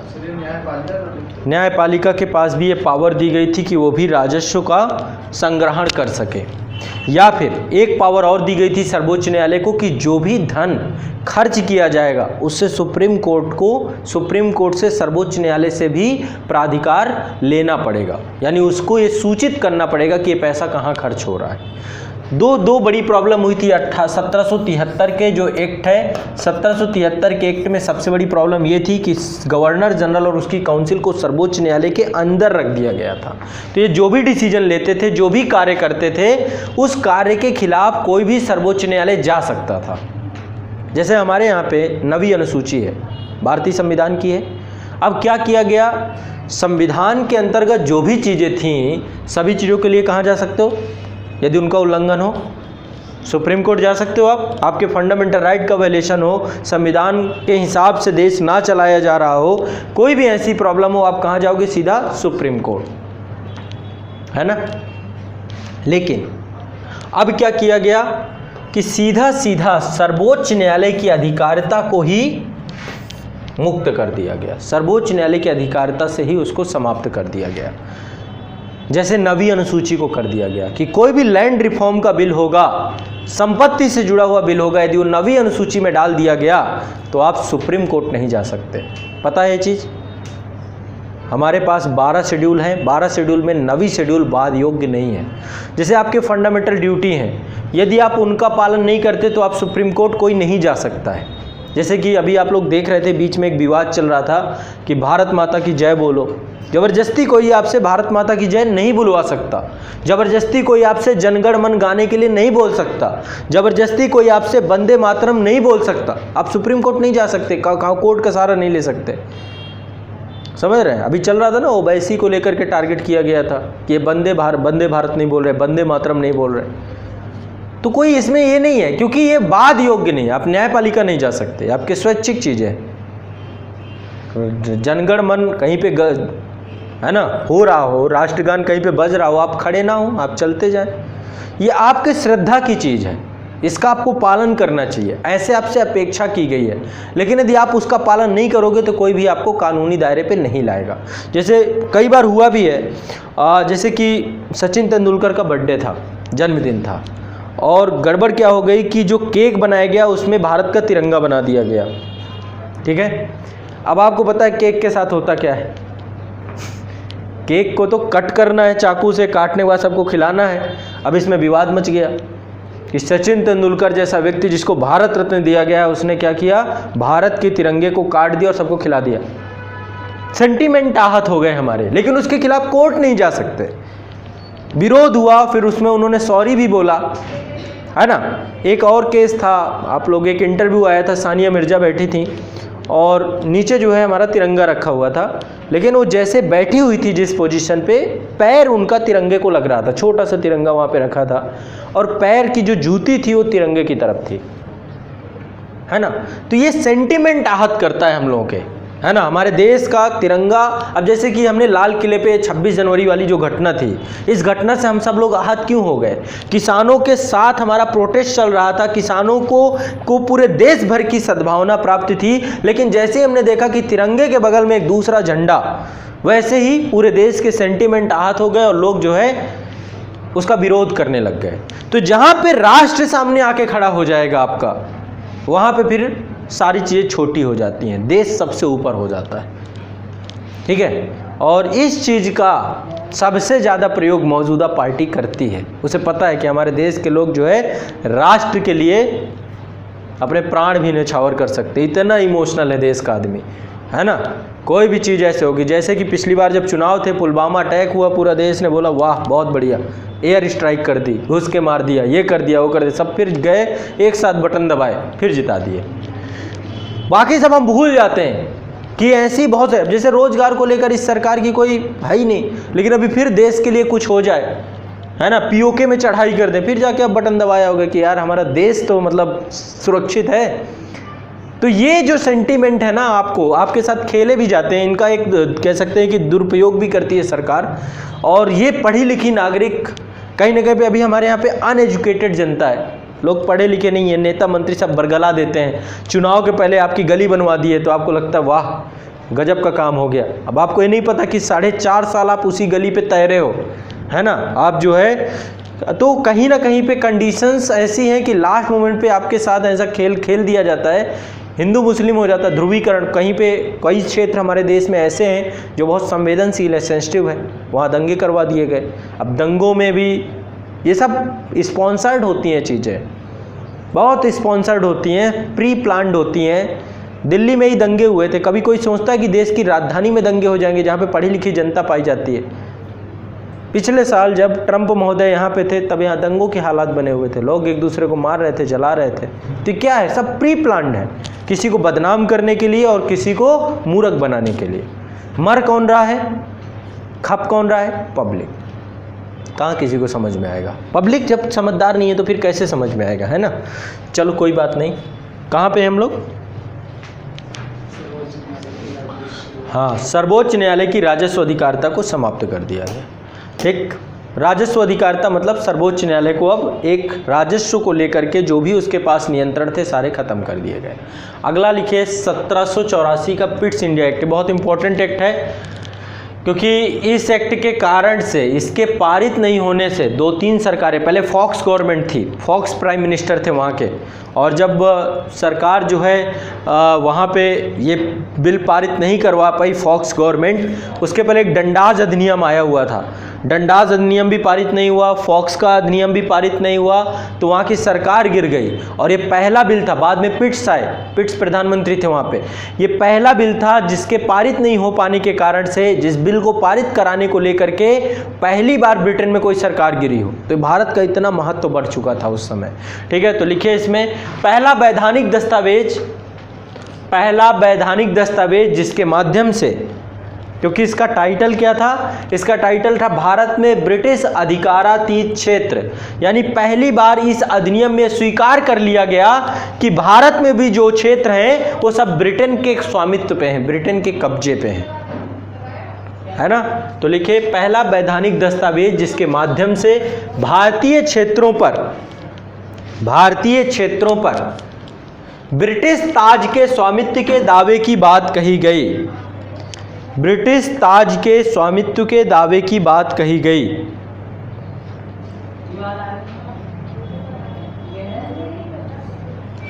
ब्रिटिश ताज के स्वामित्व के दावे की बात कही गई। अगला पॉइंट, शीर्षक क्या था इसका, भारत में ब्रिटिश अधिकारातीत क्षेत्र, भारत में ब्रिटिश अधिकारातीत क्षेत्र। अगला पॉइंट लिखिए, कंपनी के व्यापारिक एवं राजनीतिक क्रियाकलापों को अलग अलग कर दिया गया। ठीक है, कंपनी का जो व्यापारिक और राजनीतिक कार्य था उसको अलग अलग करके 2 संस्थाएं बना दी गई, बोर्ड ऑफ कंट्रोल और बोर्ड ऑफ डायरेक्टर्स। कंपनी के व्यापारिक एवं राजनीतिक क्रियाकलापों को अलग अलग कर दिया गया, कंपनी के व्यापारिक एवं राजनीतिक क्रियाकलापों को अलग अलग कर दिया गया। पहला लिख लीजिए निदेशक मंडल, निदेशक मंडल मतलब बोर्ड ऑफ डायरेक्टर्स, निदेशक मंडल, इसका काम था व्यापारिक गतिविधि को संचालित करना, व्यापारिक गतिविधि को संचालित करना। दूसरा है नियंत्रक मंडल, जिसका काम था राजनीतिक गतिविधि को संचालित करना, राजनीतिक गतिविधि को संचालित करना। निदेशक मंडल और दूसरा है नियंत्रक मंडल। 6 सदस्य थे। इंग्लैंड में ये 6 सदस्य थे और इनकी नियुक्ति सम्राट द्वारा की जाती थी। ठीक है, इंग्लैंड में ही अवस्थित था ये बोर्ड ऑफ कंट्रोल। नियंत्रक मंडल, राजनीतिक गतिविधि संचालित करना, नियुक्ति सम्राट के द्वारा, नियुक्ति सम्राट के द्वारा। एक गड़बड़ और थी पहले क्या था, जो आपकी गवर्नर जनरल की परिषद थी उसमें गवर्नर जनरल और उसके साथ 4 सदस्य थे, और जो डिसीजन हुआ करता था डिसीजन बहुमत के आधार पे होता था। तो गड़बड़ ये हो जाती थी कि कई बार गवर्नर जनरल एक तरफ रहता था और बाकी के लोग गवर्नर जनरल के डिसीजन को यदि नहीं स्वीकार करते थे तो गवर्नर जनरल प्लस 4 लोग एक तरफ हो जाते थे, गवर्नर जनरल अकेले पड़ता था, कोई मामला बिगड़ जाता था। कई बार चलो ये मामले में होना भी चाहिए कि गवर्नर जनरल का डिसीजन 4 लोग नहीं मान रहे, लेकिन कई बार क्या होता था गवर्नर जनरल प्लस 1 आदमी एक तरफ हो जाता था और इधर 3 लोग हो जाते थे, तो ये भी डिसीजन आपका जीत जाते थे। यानी गवर्नर जनरल के कई डिसीजन जो है प्रभावकारी नहीं हो पाते थे। तो ऐसे में क्या किया गया, 4 सदस्यों को कम करके 3 कर दिया गया ताकि प्रॉब्लम ही समाप्त हो जाए, क्योंकि गवर्नर जनरल हर बार कब तक वो उसका कोई भी डिसीजन, फिर जब तक ये इनको सबको मनाओ या तो, है ना, तो कई बार परिषद बहुत प्रभावशाली हो जाती थी, गवर्नर जनरल की बातें कमज़ोर हो जाती थी। तो 4 की जगह 3 सदस्य कर दिए गए, ये भी लिख लो। गवर्नर जनरल की परिषद की संख्या 4 से 3 कर दी गई। तो अब 3 करने से क्या होगा, एक गवर्नर जनरल और ये एक तरफ हो गए और यहाँ पे 2 सदस्य बचे। अब दोनों बराबर हो गए मत, तो निर्णायक मत दे करके गवर्नर जनरल अपनी बात को मनवा लेता था। तो यानी गवर्नर जनरल की पावर को और बढ़ाने के लिए ये काम किया गया। ठीक है, गवर्नर जनरल और उसकी परिषद की संख्या 4 से 3 कर दी गई। कब की गई, पिट्स इंडिया एक्ट पे, ध्यान रखिएगा इस बात को।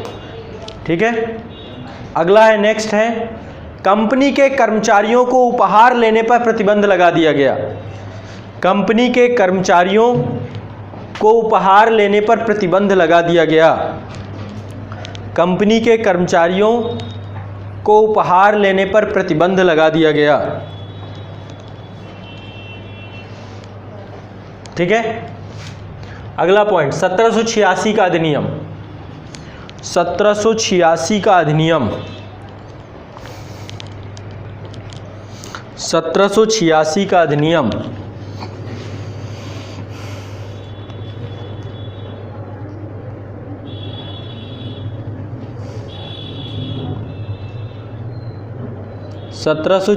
का अधिनियम लिखिए इसके बारे में। ये देखिए क्या था, लॉर्ड कॉर्नवालिस। 1786 से आपको याद आ रहा होगा कि इसी दौरान पे, इसके 10 साल पहले अमेरिका का स्वतंत्रता संघर्ष हुआ था। 1776 में अमेरिकी क्रांति हुई थी और अमेरिकी क्रांति में लॉर्ड कॉर्नवालिस वहीं था, उस क्रांति को लीड कर रहा था। एक देश हार के आ रहा था पूरा का पूरा, तो जब उसको भारत भेजा गया, बोला ऐसे नहीं जाऊंगा, वहाँ पे मेरे पास कुछ पावर नहीं थी और उस पावर के कारण से वहाँ पे मैं डिसीजन नहीं ले पाया, और मैं डिसीजन नहीं ले पा रहा था, इस कारण से वो देश हार गया। मैं दोबारा भारत जाऊंगा ही नहीं, मान लो भारत में फिर रेवोल्यूशन हो जाए, कुछ हो जाए, फिर हार जाऊं मैं। तो उसने कहा पहले मुझे पावर दो।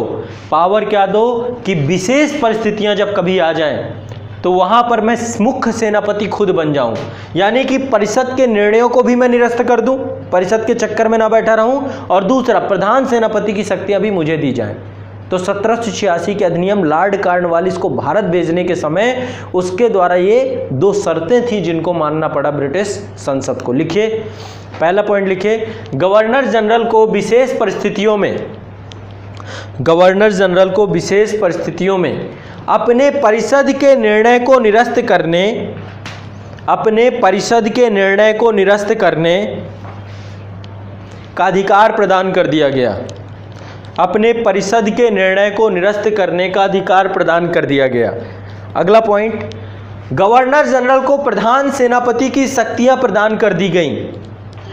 गवर्नर जनरल को प्रधान सेनापति की शक्तियां प्रदान कर दी गईं। गवर्नर जनरल को प्रधान सेनापति की शक्तियां प्रदान कर दी गईं। ठीक है, चलो वेरी गुड, समझ में आ रहा है ना ये सारे राजलेख क्रम से। अब अगला नेक्स्ट 1793 का राजलेख। 1773 के 20 साल बाद, वो बीच में इंटू पिंटू आए थे आपके जितने भी थे। ठीक है, ये इंपॉर्टेंट है। यहाँ पे लिखिए, नियंत्रक मंडल के सदस्यों को भारतीय राजस्व से वेतन देने की व्यवस्था कर दी गई कि भारत का जो टैक्स आएगा, भारत से जो पैसा कलेक्ट किया जाएगा, उसी से जो ब्रिटेन में कितने थे, 6 सदस्य थे ना नियंत्रक मंडल पे, इन 6 सदस्यों की सैलरी इंडिया से दी जाएगी। तो नियंत्रक मंडल के सदस्यों को भारतीय राजस्व से वेतन देने की व्यवस्था। अगला पॉइंट, ब्रिटिश भारतीय क्षेत्रों में ब्रिटिश भारतीय क्षेत्रों में लिखित विधियों द्वारा प्रशासन की नींव। ब्रिटिश भारतीय क्षेत्रों में लिखित विधियों द्वारा प्रशासन की नींव।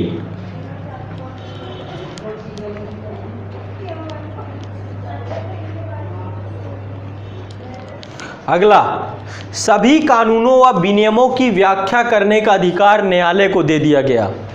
सभी कानूनों एवं विनियमों की व्याख्या करने का अधिकार न्यायालय को। सभी कानूनों व विनियमों की व्याख्या करने का अधिकार न्यायालय को दे दिया गया। नेक्स्ट, हो गया क्लियर। 1793 में 3 चीजें ही है महत्वपूर्ण। पहला, सैलरी, ठीक है, भारतीय राजस्व से पूछा जा सकता है आपसे। ब्रिटिश भारतीय क्षेत्रों में लिखित विधियों द्वारा प्रशासन की नींव, यानी कि अब जो भी कानून बनेंगे उनके द्वारा ही, यानी रूल ऑफ लॉ, विधि का शासन स्थापित करने की प्रक्रिया प्रारंभ कर दी गई, ठीक है। और अगला क्या है, कानूनों की व्याख्या, विनियमों की व्याख्या कौन करेगा, न्यायपालिका करेगी, ठीक है। 1813 का चार्टर मोस्ट इंपॉर्टेंट। 1813 का चार्टर, पहला पॉइंट, ईसाई मिशनरियों को भारत में धर्म प्रचार की अनुज्ञा दे दी गई। ईसाई मिशनरियों को भारत में धर्म प्रचार की अनुज्ञा दे दी गई। ईसाई मिशनरियों को भारत में धर्म प्रचार की अनुज्ञा दे दी गई। अगला पॉइंट, कंपनी के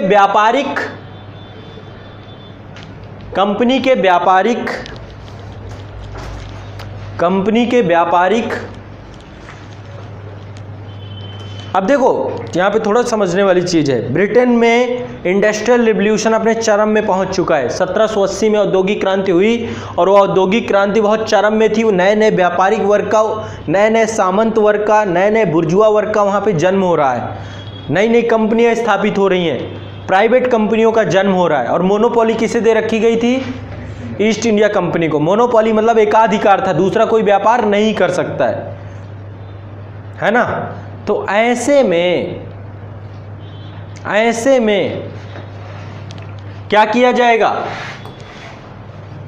मोनोपोली तोड़ी जाएगी, नहीं तो औद्योगिक इंडस्ट्रियल रिवॉल्यूशन फेल हो सकता है। तो ऐसे में कंपनी की समाप्ति, जो व्यापारिक एकाधिकार है उसकी समाप्ति कर दी गई। अभी लेकिन 1813 के एक्ट में चीन और चाय के व्यापार को अभी रखा गया। चाय का व्यापार केवल कंपनी करेगी पूरे वर्ल्ड में, ईस्ट इंडिया कंपनी ही, और चीन के साथ जो व्यापार है उसकी मोनोपोली भी नहीं तोड़ी गई। बाकी भारत में कोई भी आकर व्यापार कर सकता है 1813 के चार्टर एक्ट से। तो लिखिए, कंपनी के व्यापारिक एकाधिकार को अंशतः समाप्त कर दिया गया, पूर्णतः नहीं, अंशतः। कंपनी के व्यापारिक एकाधिकार को अंशतः समाप्त कर दिया गया, जिसके अंतर्गत चीन और चाय के व्यापार को छोड़कर, जिसमें चीन और चाय के व्यापार को छोड़कर, अगला पॉइंट, भारतीयों की शिक्षा पर प्रतिवर्ष 1 लाख रुपए खर्च करने का उपबंध दिया गया। भारतीयों की शिक्षा पर प्रतिवर्ष 1 लाख रुपए खर्च करने का उपबंध कर दिया गया। भारतीयों की शिक्षा पर प्रतिवर्ष 1 लाख रुपए खर्च करने का उपबंध कर दिया गया। अगला पॉइंट, स्थानीय स्वायत्त शासी संस्थाओं को, स्थानीय स्वायत्त शासी संस्थाओं को करारोपण का अधिकार दे दिया गया। स्थानीय स्वायत्त शासी संस्थाओं को करारोपण का अधिकार, स्थानीय स्वायत्त शासी संस्थाओं को करारोपण का अधिकार। समझ रहे हैं क्या कहना चाह रहा है ये? जितनी भी लोकल सेल्फ गवर्नेंस थी सभी टैक्स लगा सकती हैं। जैसे हमारे यहाँ पे ग्राम पंचायत है ना, नगर पंचायत है, नगर पालिका है, टैक्स लगाती है ना, बहुत सारे टैक्स नगर निगम लगाता है, नगर पालिका लगाती है। तो वो सारे टैक्स, ठीक है। स्थानीय संस्थाएं भी अब आपका टैक्सेशन के, नहीं, बंगाल बिहार उड़ीसा वो अलग है, वो तो बड़े स्तर का राजस्व है जो कि कंपनी को लेना है। जो छोटे संस्थाएं बनाई गई, लोकल सेल्फ गवर्नेंस है। लोकल सेल्फ गवर्नेंस उस समय जैसे प्रधान है, ग्राम प्रधान है, गांव की जो इकाई है उसके द्वारा भी टैक्सेशन कलेक्ट किया जा सकता है, वो भी टैक्स लगा सकता है कुछ चीज़ों पे, या कंपनी की जो छोटी छोटी बॉडी है लोकल लेवल पेज में वो भी टैक्स लगा सकते हैं, चुंगी कर लगा सकती हैं। चुंगी कर मतलब व्यापार यदि हो रहा है वहाँ पे टैक्स उस पर लगाया जा सकता है ना। बहुत सारे टैक्सेस होते हैं, मैं आपको पढ़ाऊंगा जब हम अनुसूची देखेंगे तो उसमें बहुत सारे टैक्सेस इसमें होते हैं। ठीक है, लिखिए स्थानीय स्वायत्तशासी संस्थाओं को करारोपण का अधिकार। अगला पॉइंट, कलकत्ता, बंबई, मद्रास सरकारों द्वारा निर्मित विधियों का ब्रिटिश संसद में अनुमोदन अनिवार्य कर दिया गया। जो भी कानून भारत में बनेगा उसको ब्रिटिश पार्लियामेंट से क्या कराना पड़ेगा, अप्रूव्ड करवाना पड़ेगा, अप्रूवल राइट लेना पड़ेगा। कलकत्ता, बंबई, मद्रास सरकारों द्वारा निर्मित विधियों का ब्रिटिश संसद से अनुमोदन अनिवार्य कर दिया गया। समझ में आ रही बात? हाँ, ठीक है। कब किया गया ये? 1813 के एक्ट में। और एक चीज और ध्यान रखिएगा, यहाँ पे एक सबसे बड़ा रेवोल्यूशन है कि अब एजुकेशन पे ध्यान देना ये प्रारंभ करते हैं, जिसको इन्होंने नेग्लेक्ट कर रखा था। 1 लाख रुपए प्रति वर्ष खर्च करने का है, बहुत छोटी रकम, लेकिन चलो कम से कम प्रारंभ तो हुआ, है ना। अगला नेक्स्ट, अगला है ब्रिटिश सम्राट की स्वीकृति से, ब्रिटिश सम्राट की स्वीकृति से कंपनी को गवर्नरों तथा प्रधान सेनापतियों की नियुक्ति का अधिकार। ब्रिटिश सम्राट की स्वीकृति से कंपनी को गवर्नरों तथा प्रधान सेनापतियों की नियुक्ति का अधिकार।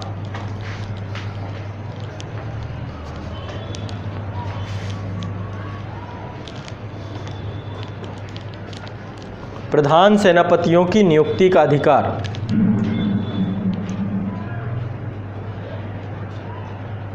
क्लियर है? आगे बढ़ें।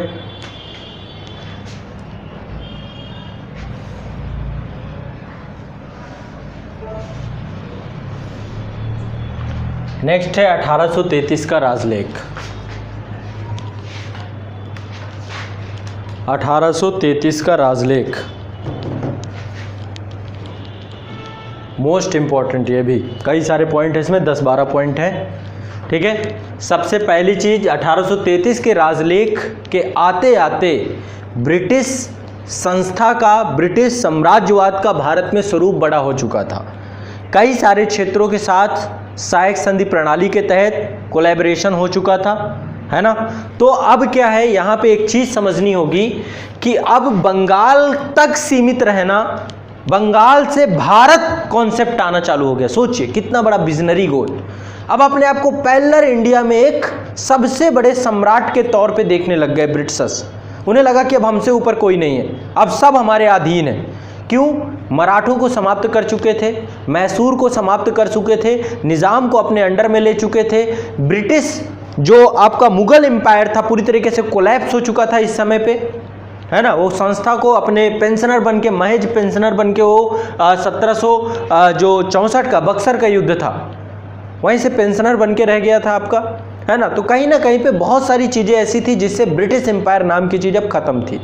तो ऐसे में अब अपने आप को इन्होंने इंडिया शब्द जोड़ना चालू कर दिया, गवर्नर जनरल ऑफ इंडिया, है ना। तो लिखिए इसमें बंगाल के गवर्नर जनरल को भारत का गवर्नर जनरल बना दिया गया। बंगाल के गवर्नर जनरल को भारत का गवर्नर जनरल बना दिया गया। बंगाल के गवर्नर जनरल को भारत का गवर्नर जनरल बना दिया गया। दूसरा पॉइंट, सपरिषद गवर्नर जनरल को पूरे भारत के लिए, सपरिषद गवर्नर जनरल को पूरे भारत के लिए कानून बनाने का अधिकार दे दिया गया। सपरिषद गवर्नर जनरल को पूरे भारत के लिए कानून बनाने का अधिकार दे दिया गया। सपरिषद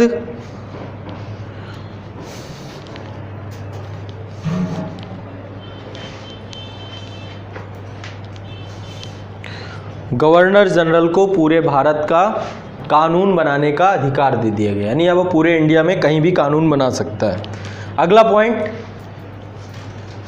परंतु नियंत्रक मंडल इसे अस्वीकार कर सकता था, यानी कि अप्रूवल किससे लेना पड़ेगा? नियंत्रक मंडल से, वो आपको अप्रूव्ड करेगा। अगला, इस कानून को इस कानून को अधिनियम कहा जाएगा, यानी कि जो ये कानून पारित किया जाएगा इसका नाम अधिनियम होगा, यानी एक्ट के तौर पे इसको देखा जाएगा। अगला पॉइंट, अब देखो इसी टाइम पे एक पर्सन की भारत में एंट्री होती है, लॉर्ड विलियम बेंटिंग के टाइम पीरियड पे। मोस्ट इंटेलेक्चुअल पर्सनालिटी था, लेकिन वो इंडिया को तवज्जो नहीं देता था। क्या नाम है? Lord Macaulay. Lord Macaulay, Lord Macaulay कितना इंटेलेक्चुअल पर्सन था। आज आपका इंडियन पेनल कोड है ना, भारतीय दंड संहिता है, ये सब उसी की देन है। उस बंदे ने ऐसा कानून बना के गया है मैकाले कि आज हमारा जो जुडिशियल सिस्टम है उसी पे आश्रित है, उस कानून पे। हमने अमेंडमेंट किए हैं, कुछ और नई चीज़ें जोड़ी हैं, लेकिन उसने एक सुई से लेकर एक हाथी तक के खो जाने की या कोई भी घटना हो जाने को लेकर के उसने दंड का प्रारूप बनाया उस व्यक्ति ने।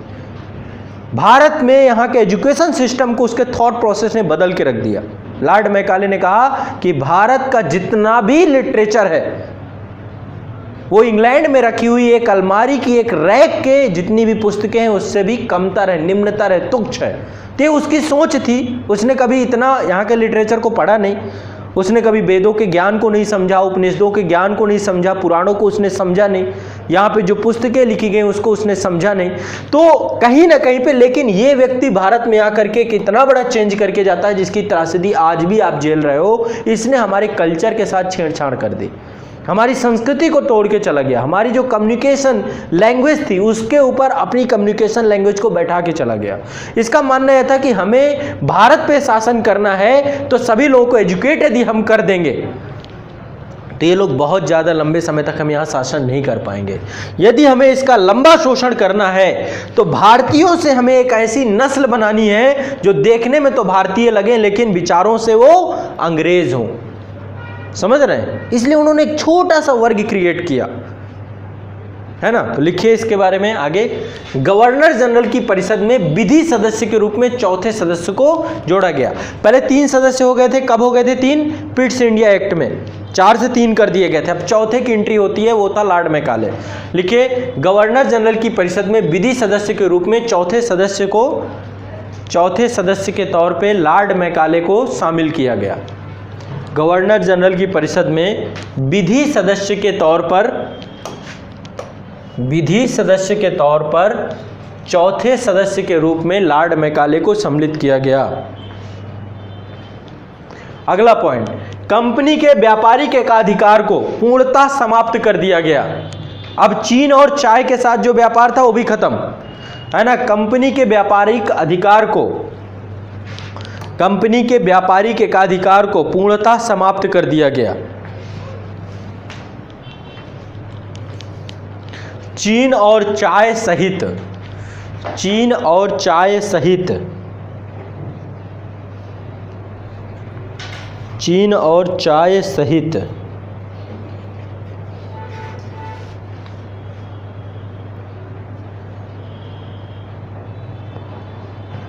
अगला पॉइंट, विधियों के संहिताकरण के लिए गवर्नर जनरल को आयोग गठित करने का प्रावधान किया गया। विधियों के संहिताकरण के लिए गवर्नर जनरल को आयोग गठित करने का प्रावधान किया गया।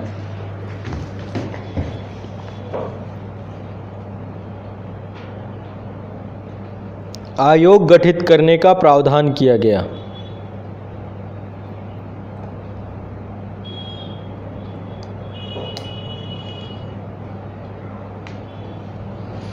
अगला पॉइंट, नेक्स्ट अगला पॉइंट है 1934 में लॉर्ड मैकाले की अध्यक्षता में 4 सदस्यीय विधि आयोग का गठन किया गया। इसी ने फिर सारे जितने भी आपके कोड हैं सब इसी ने बनाए।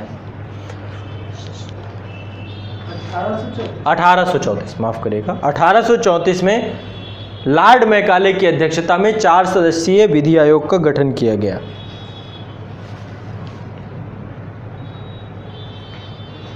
ठीक है।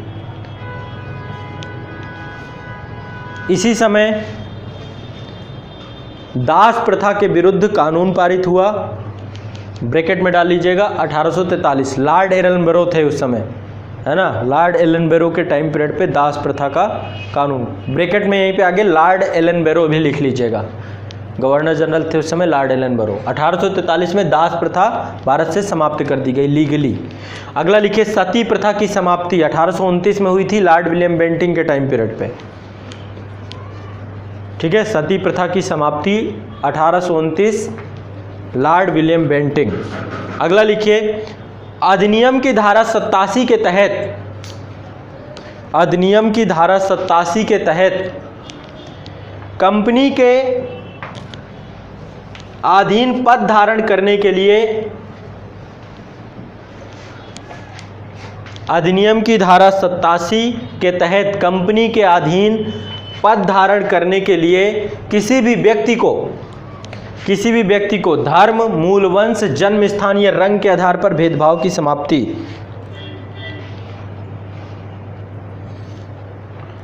अधिनियम की धारा 87 के तहत कंपनी के अधीन पद धारण करने के लिए किसी व्यक्ति को धर्म, मूल वंश, जन्म स्थान व रंग के आधार पर भेदभाव की समाप्ति।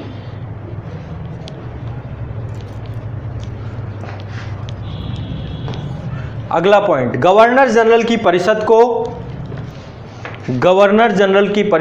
राजस्व संबंध में,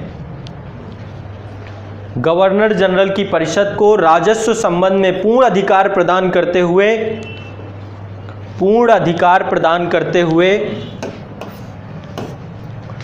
गवर्नर जनरल की परिषद को राजस्व के संबंध में पूर्ण अधिकार प्रदान करते हुए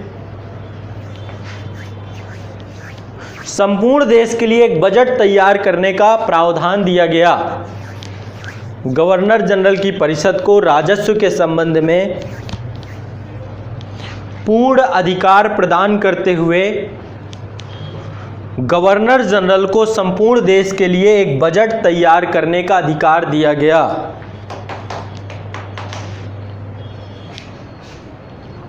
ठीक है, ये हो गया आपका 1833 का चार्टर एक्ट, मोस्ट इंपॉर्टेंट है। यानी पूरे देश के लिए बजट बनाया जा सकता है, राजस्व के सारे अधिकार दे दिए गए। और यहाँ पे एक चीज और लिख लीजिएगा, पहला गवर्नर जनरल भारत के कौन थे? लॉर्ड विलियम बेंटिंग, ब्रैकेट में लिख लीजिएगा, भारत का पहला governor general Lord William Bentinck. तो बंगाल के गवर्नर जनरल को, बंगाल का अंतिम गवर्नर जनरल कौन था?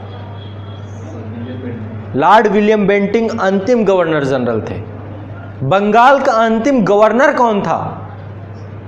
Warren Hastings. ये चीज़ें पता याद, मतलब है वही चीज़ लेकिन घुमा के पूछता है तो भी आपको गड़बड़ नहीं करना। नेक्स्ट डालिए 1853 का राजलेख। 1853 का राजलेख लिखिए, इसमें इस अधिनियम द्वारा विधायी कार्यों को प्रशासनिक कार्यों से अलग करने की व्यवस्था कर दी गई। मतलब कि विधायिका और कार्यपालिका का कॉन्सेप्ट लेकर के आ जाया गया। ठीक है, इस अधिनियम द्वारा विधायी कार्यों को प्रशासनिक कार्यों से अलग करने की व्यवस्था की गई। इस अधिनियम द्वारा विधायी कार्यों को प्रशासनिक कार्यों से अलग करने की व्यवस्था कर दी गई। अगला लिखिए, विधि निर्माण हेतु भारत के लिए, विधि निर्माण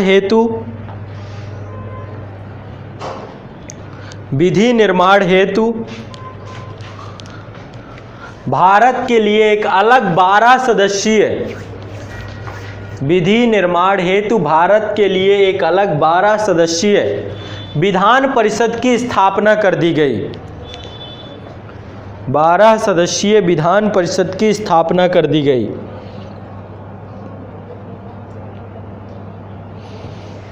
बारह सदस्यीय विधान परिषद की स्थापना कर दी गई।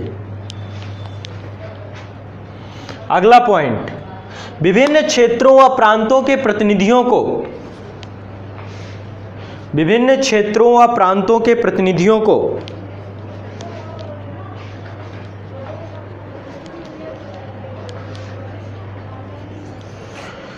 विभिन्न क्षेत्रों व प्रांतों के प्रतिनिधियों को इसका सदस्य बनाकर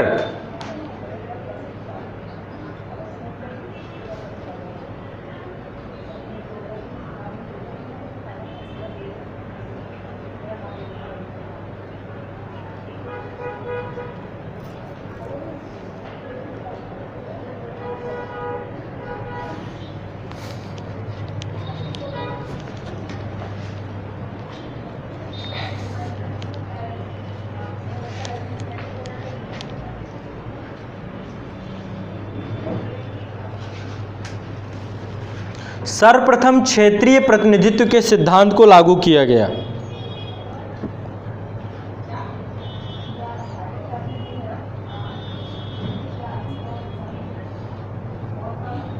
सर्वप्रथम क्षेत्रीय प्रतिनिधित्व के सिद्धांत को लागू किया गया।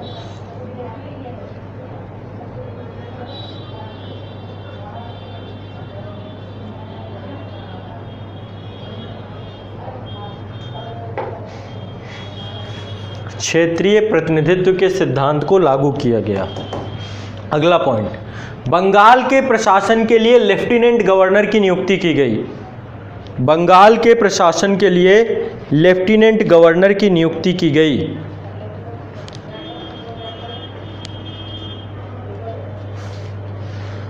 बंगाल के प्रशासन के लिए लेफ्टिनेंट गवर्नर की नियुक्ति की गई।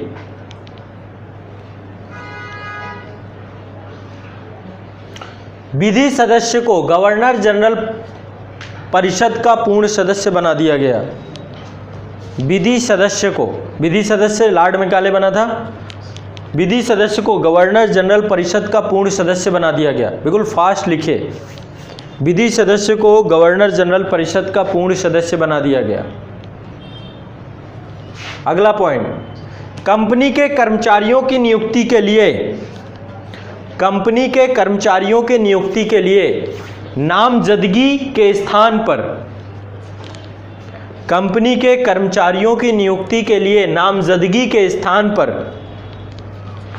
प्रतियोगी परीक्षाओं को आधार बनाया गया। प्रतियोगी परीक्षाओं को आधार बनाया गया। ब्रिटिश संसद को किसी भी समय कंपनी का, देखिए ये एक बहुत सोची समझी रणनीति है। आपको क्या लगता है कि 1857 की क्रांति ने समाप्त कर दिया? 1857 की क्रांति के पहले ही प्लानिंग बन चुकी थी कि अब कंपनी के शासन को कभी भी समाप्त किया जा सकता है ना। 1863 का एक्ट ने यह स्पष्ट कर दिया कि अब कंपनी के शासन को कभी भी समाप्त कर दिया जा सकता है। समझ पा रहे हैं? 1857 की क्रांति तो एक बहाना थी, महज बहाना थी। क्यों? क्योंकि अब ब्रिटिश क्राउन को यह लग रहा था कि अब भारत मेरे प्रत्यक्ष नियंत्रण में होना चाहिए। बीच में कंपनी क्या कर रही है? उन्हें समाप्त ही करना था ईस्ट इंडिया कंपनी को, और उसको लेकर के प्रावधान 1853 के एक्ट में कर दिया गया था। लिख लीजिए, ब्रिटिश संसद को किसी भी समय कंपनी के शासन को समाप्त करने का अधिकार दे दिया गया। तो यदि 1857 की क्रांति नहीं भी होती तो भी कंपनी का शासन तो जाना ही था। ब्रिटिश संसद को किसी भी समय कंपनी के शासन को समाप्त करने का अधिकार दे दिया गया। अगला, निदेशक मंडल के सदस्यों की संख्या 24 से 18 कर दी गई। 24 से 18 कर दी गई। ठीक है, क्लियर है? चलिए, ये हो गया आपका कंपनी के अधीन भारत के संविधान का ऐतिहासिक। ठीक है, 24 सदस्य थे आपके निदेशक मंडल में, अब 18 हो गए। तो ये थी आपकी 1853 तक का चार्टर एक्ट। अब हमारी जो कल की जर्नी होगी, कल की जर्नी में आपके बाकी के जितने भी एक्ट हैं मैं सारे करवाऊंगा। 1947 तक का एक ही दिन में कल आपका हिस्टोरिकल बैकग्राउंड खत्म हो जाएगा। हिस्टोरिकल बैकग्राउंड के बाद हम संविधान सभा के बारे में समझेंगे। जो भी पॉइंट होंगे, कौन कौन से सदस्य रहे, क्या रहे, किसको किस समिति का सदस्य बनाया गया, अध्यक्ष बनाया गया, कब बैठकें हुई, कितना समय लगा, कैसे बनी ये, इसके पीछे की कहानी क्या है, ये नेक्स्ट क्लास में होगा। इसके बाद हमारा भारत का संविधान व्यवस्थित प्रारंभ हो जाएगा। ठीक है, कोई डाउट? अभी तक जो मैंने बताया, जितना पढ़ाया, इसमें कोई डाउट हो तो बताओ। लाइव में जितने बच्चे हैं, आप लोगों को कोई डाउट हो, कोई समस्या हो, कोई परेशानी हो, आप भी पूछ सकते हैं। अभी तक जो पढ़ाया ना समझ में आया हो, कुछ भी पूछना चाहते हो, पूछ सकते हो, बताएं। वहाँ पे सर न्यायालय राजस्व सुनती है। हाँ, सर ये नहीं समझ में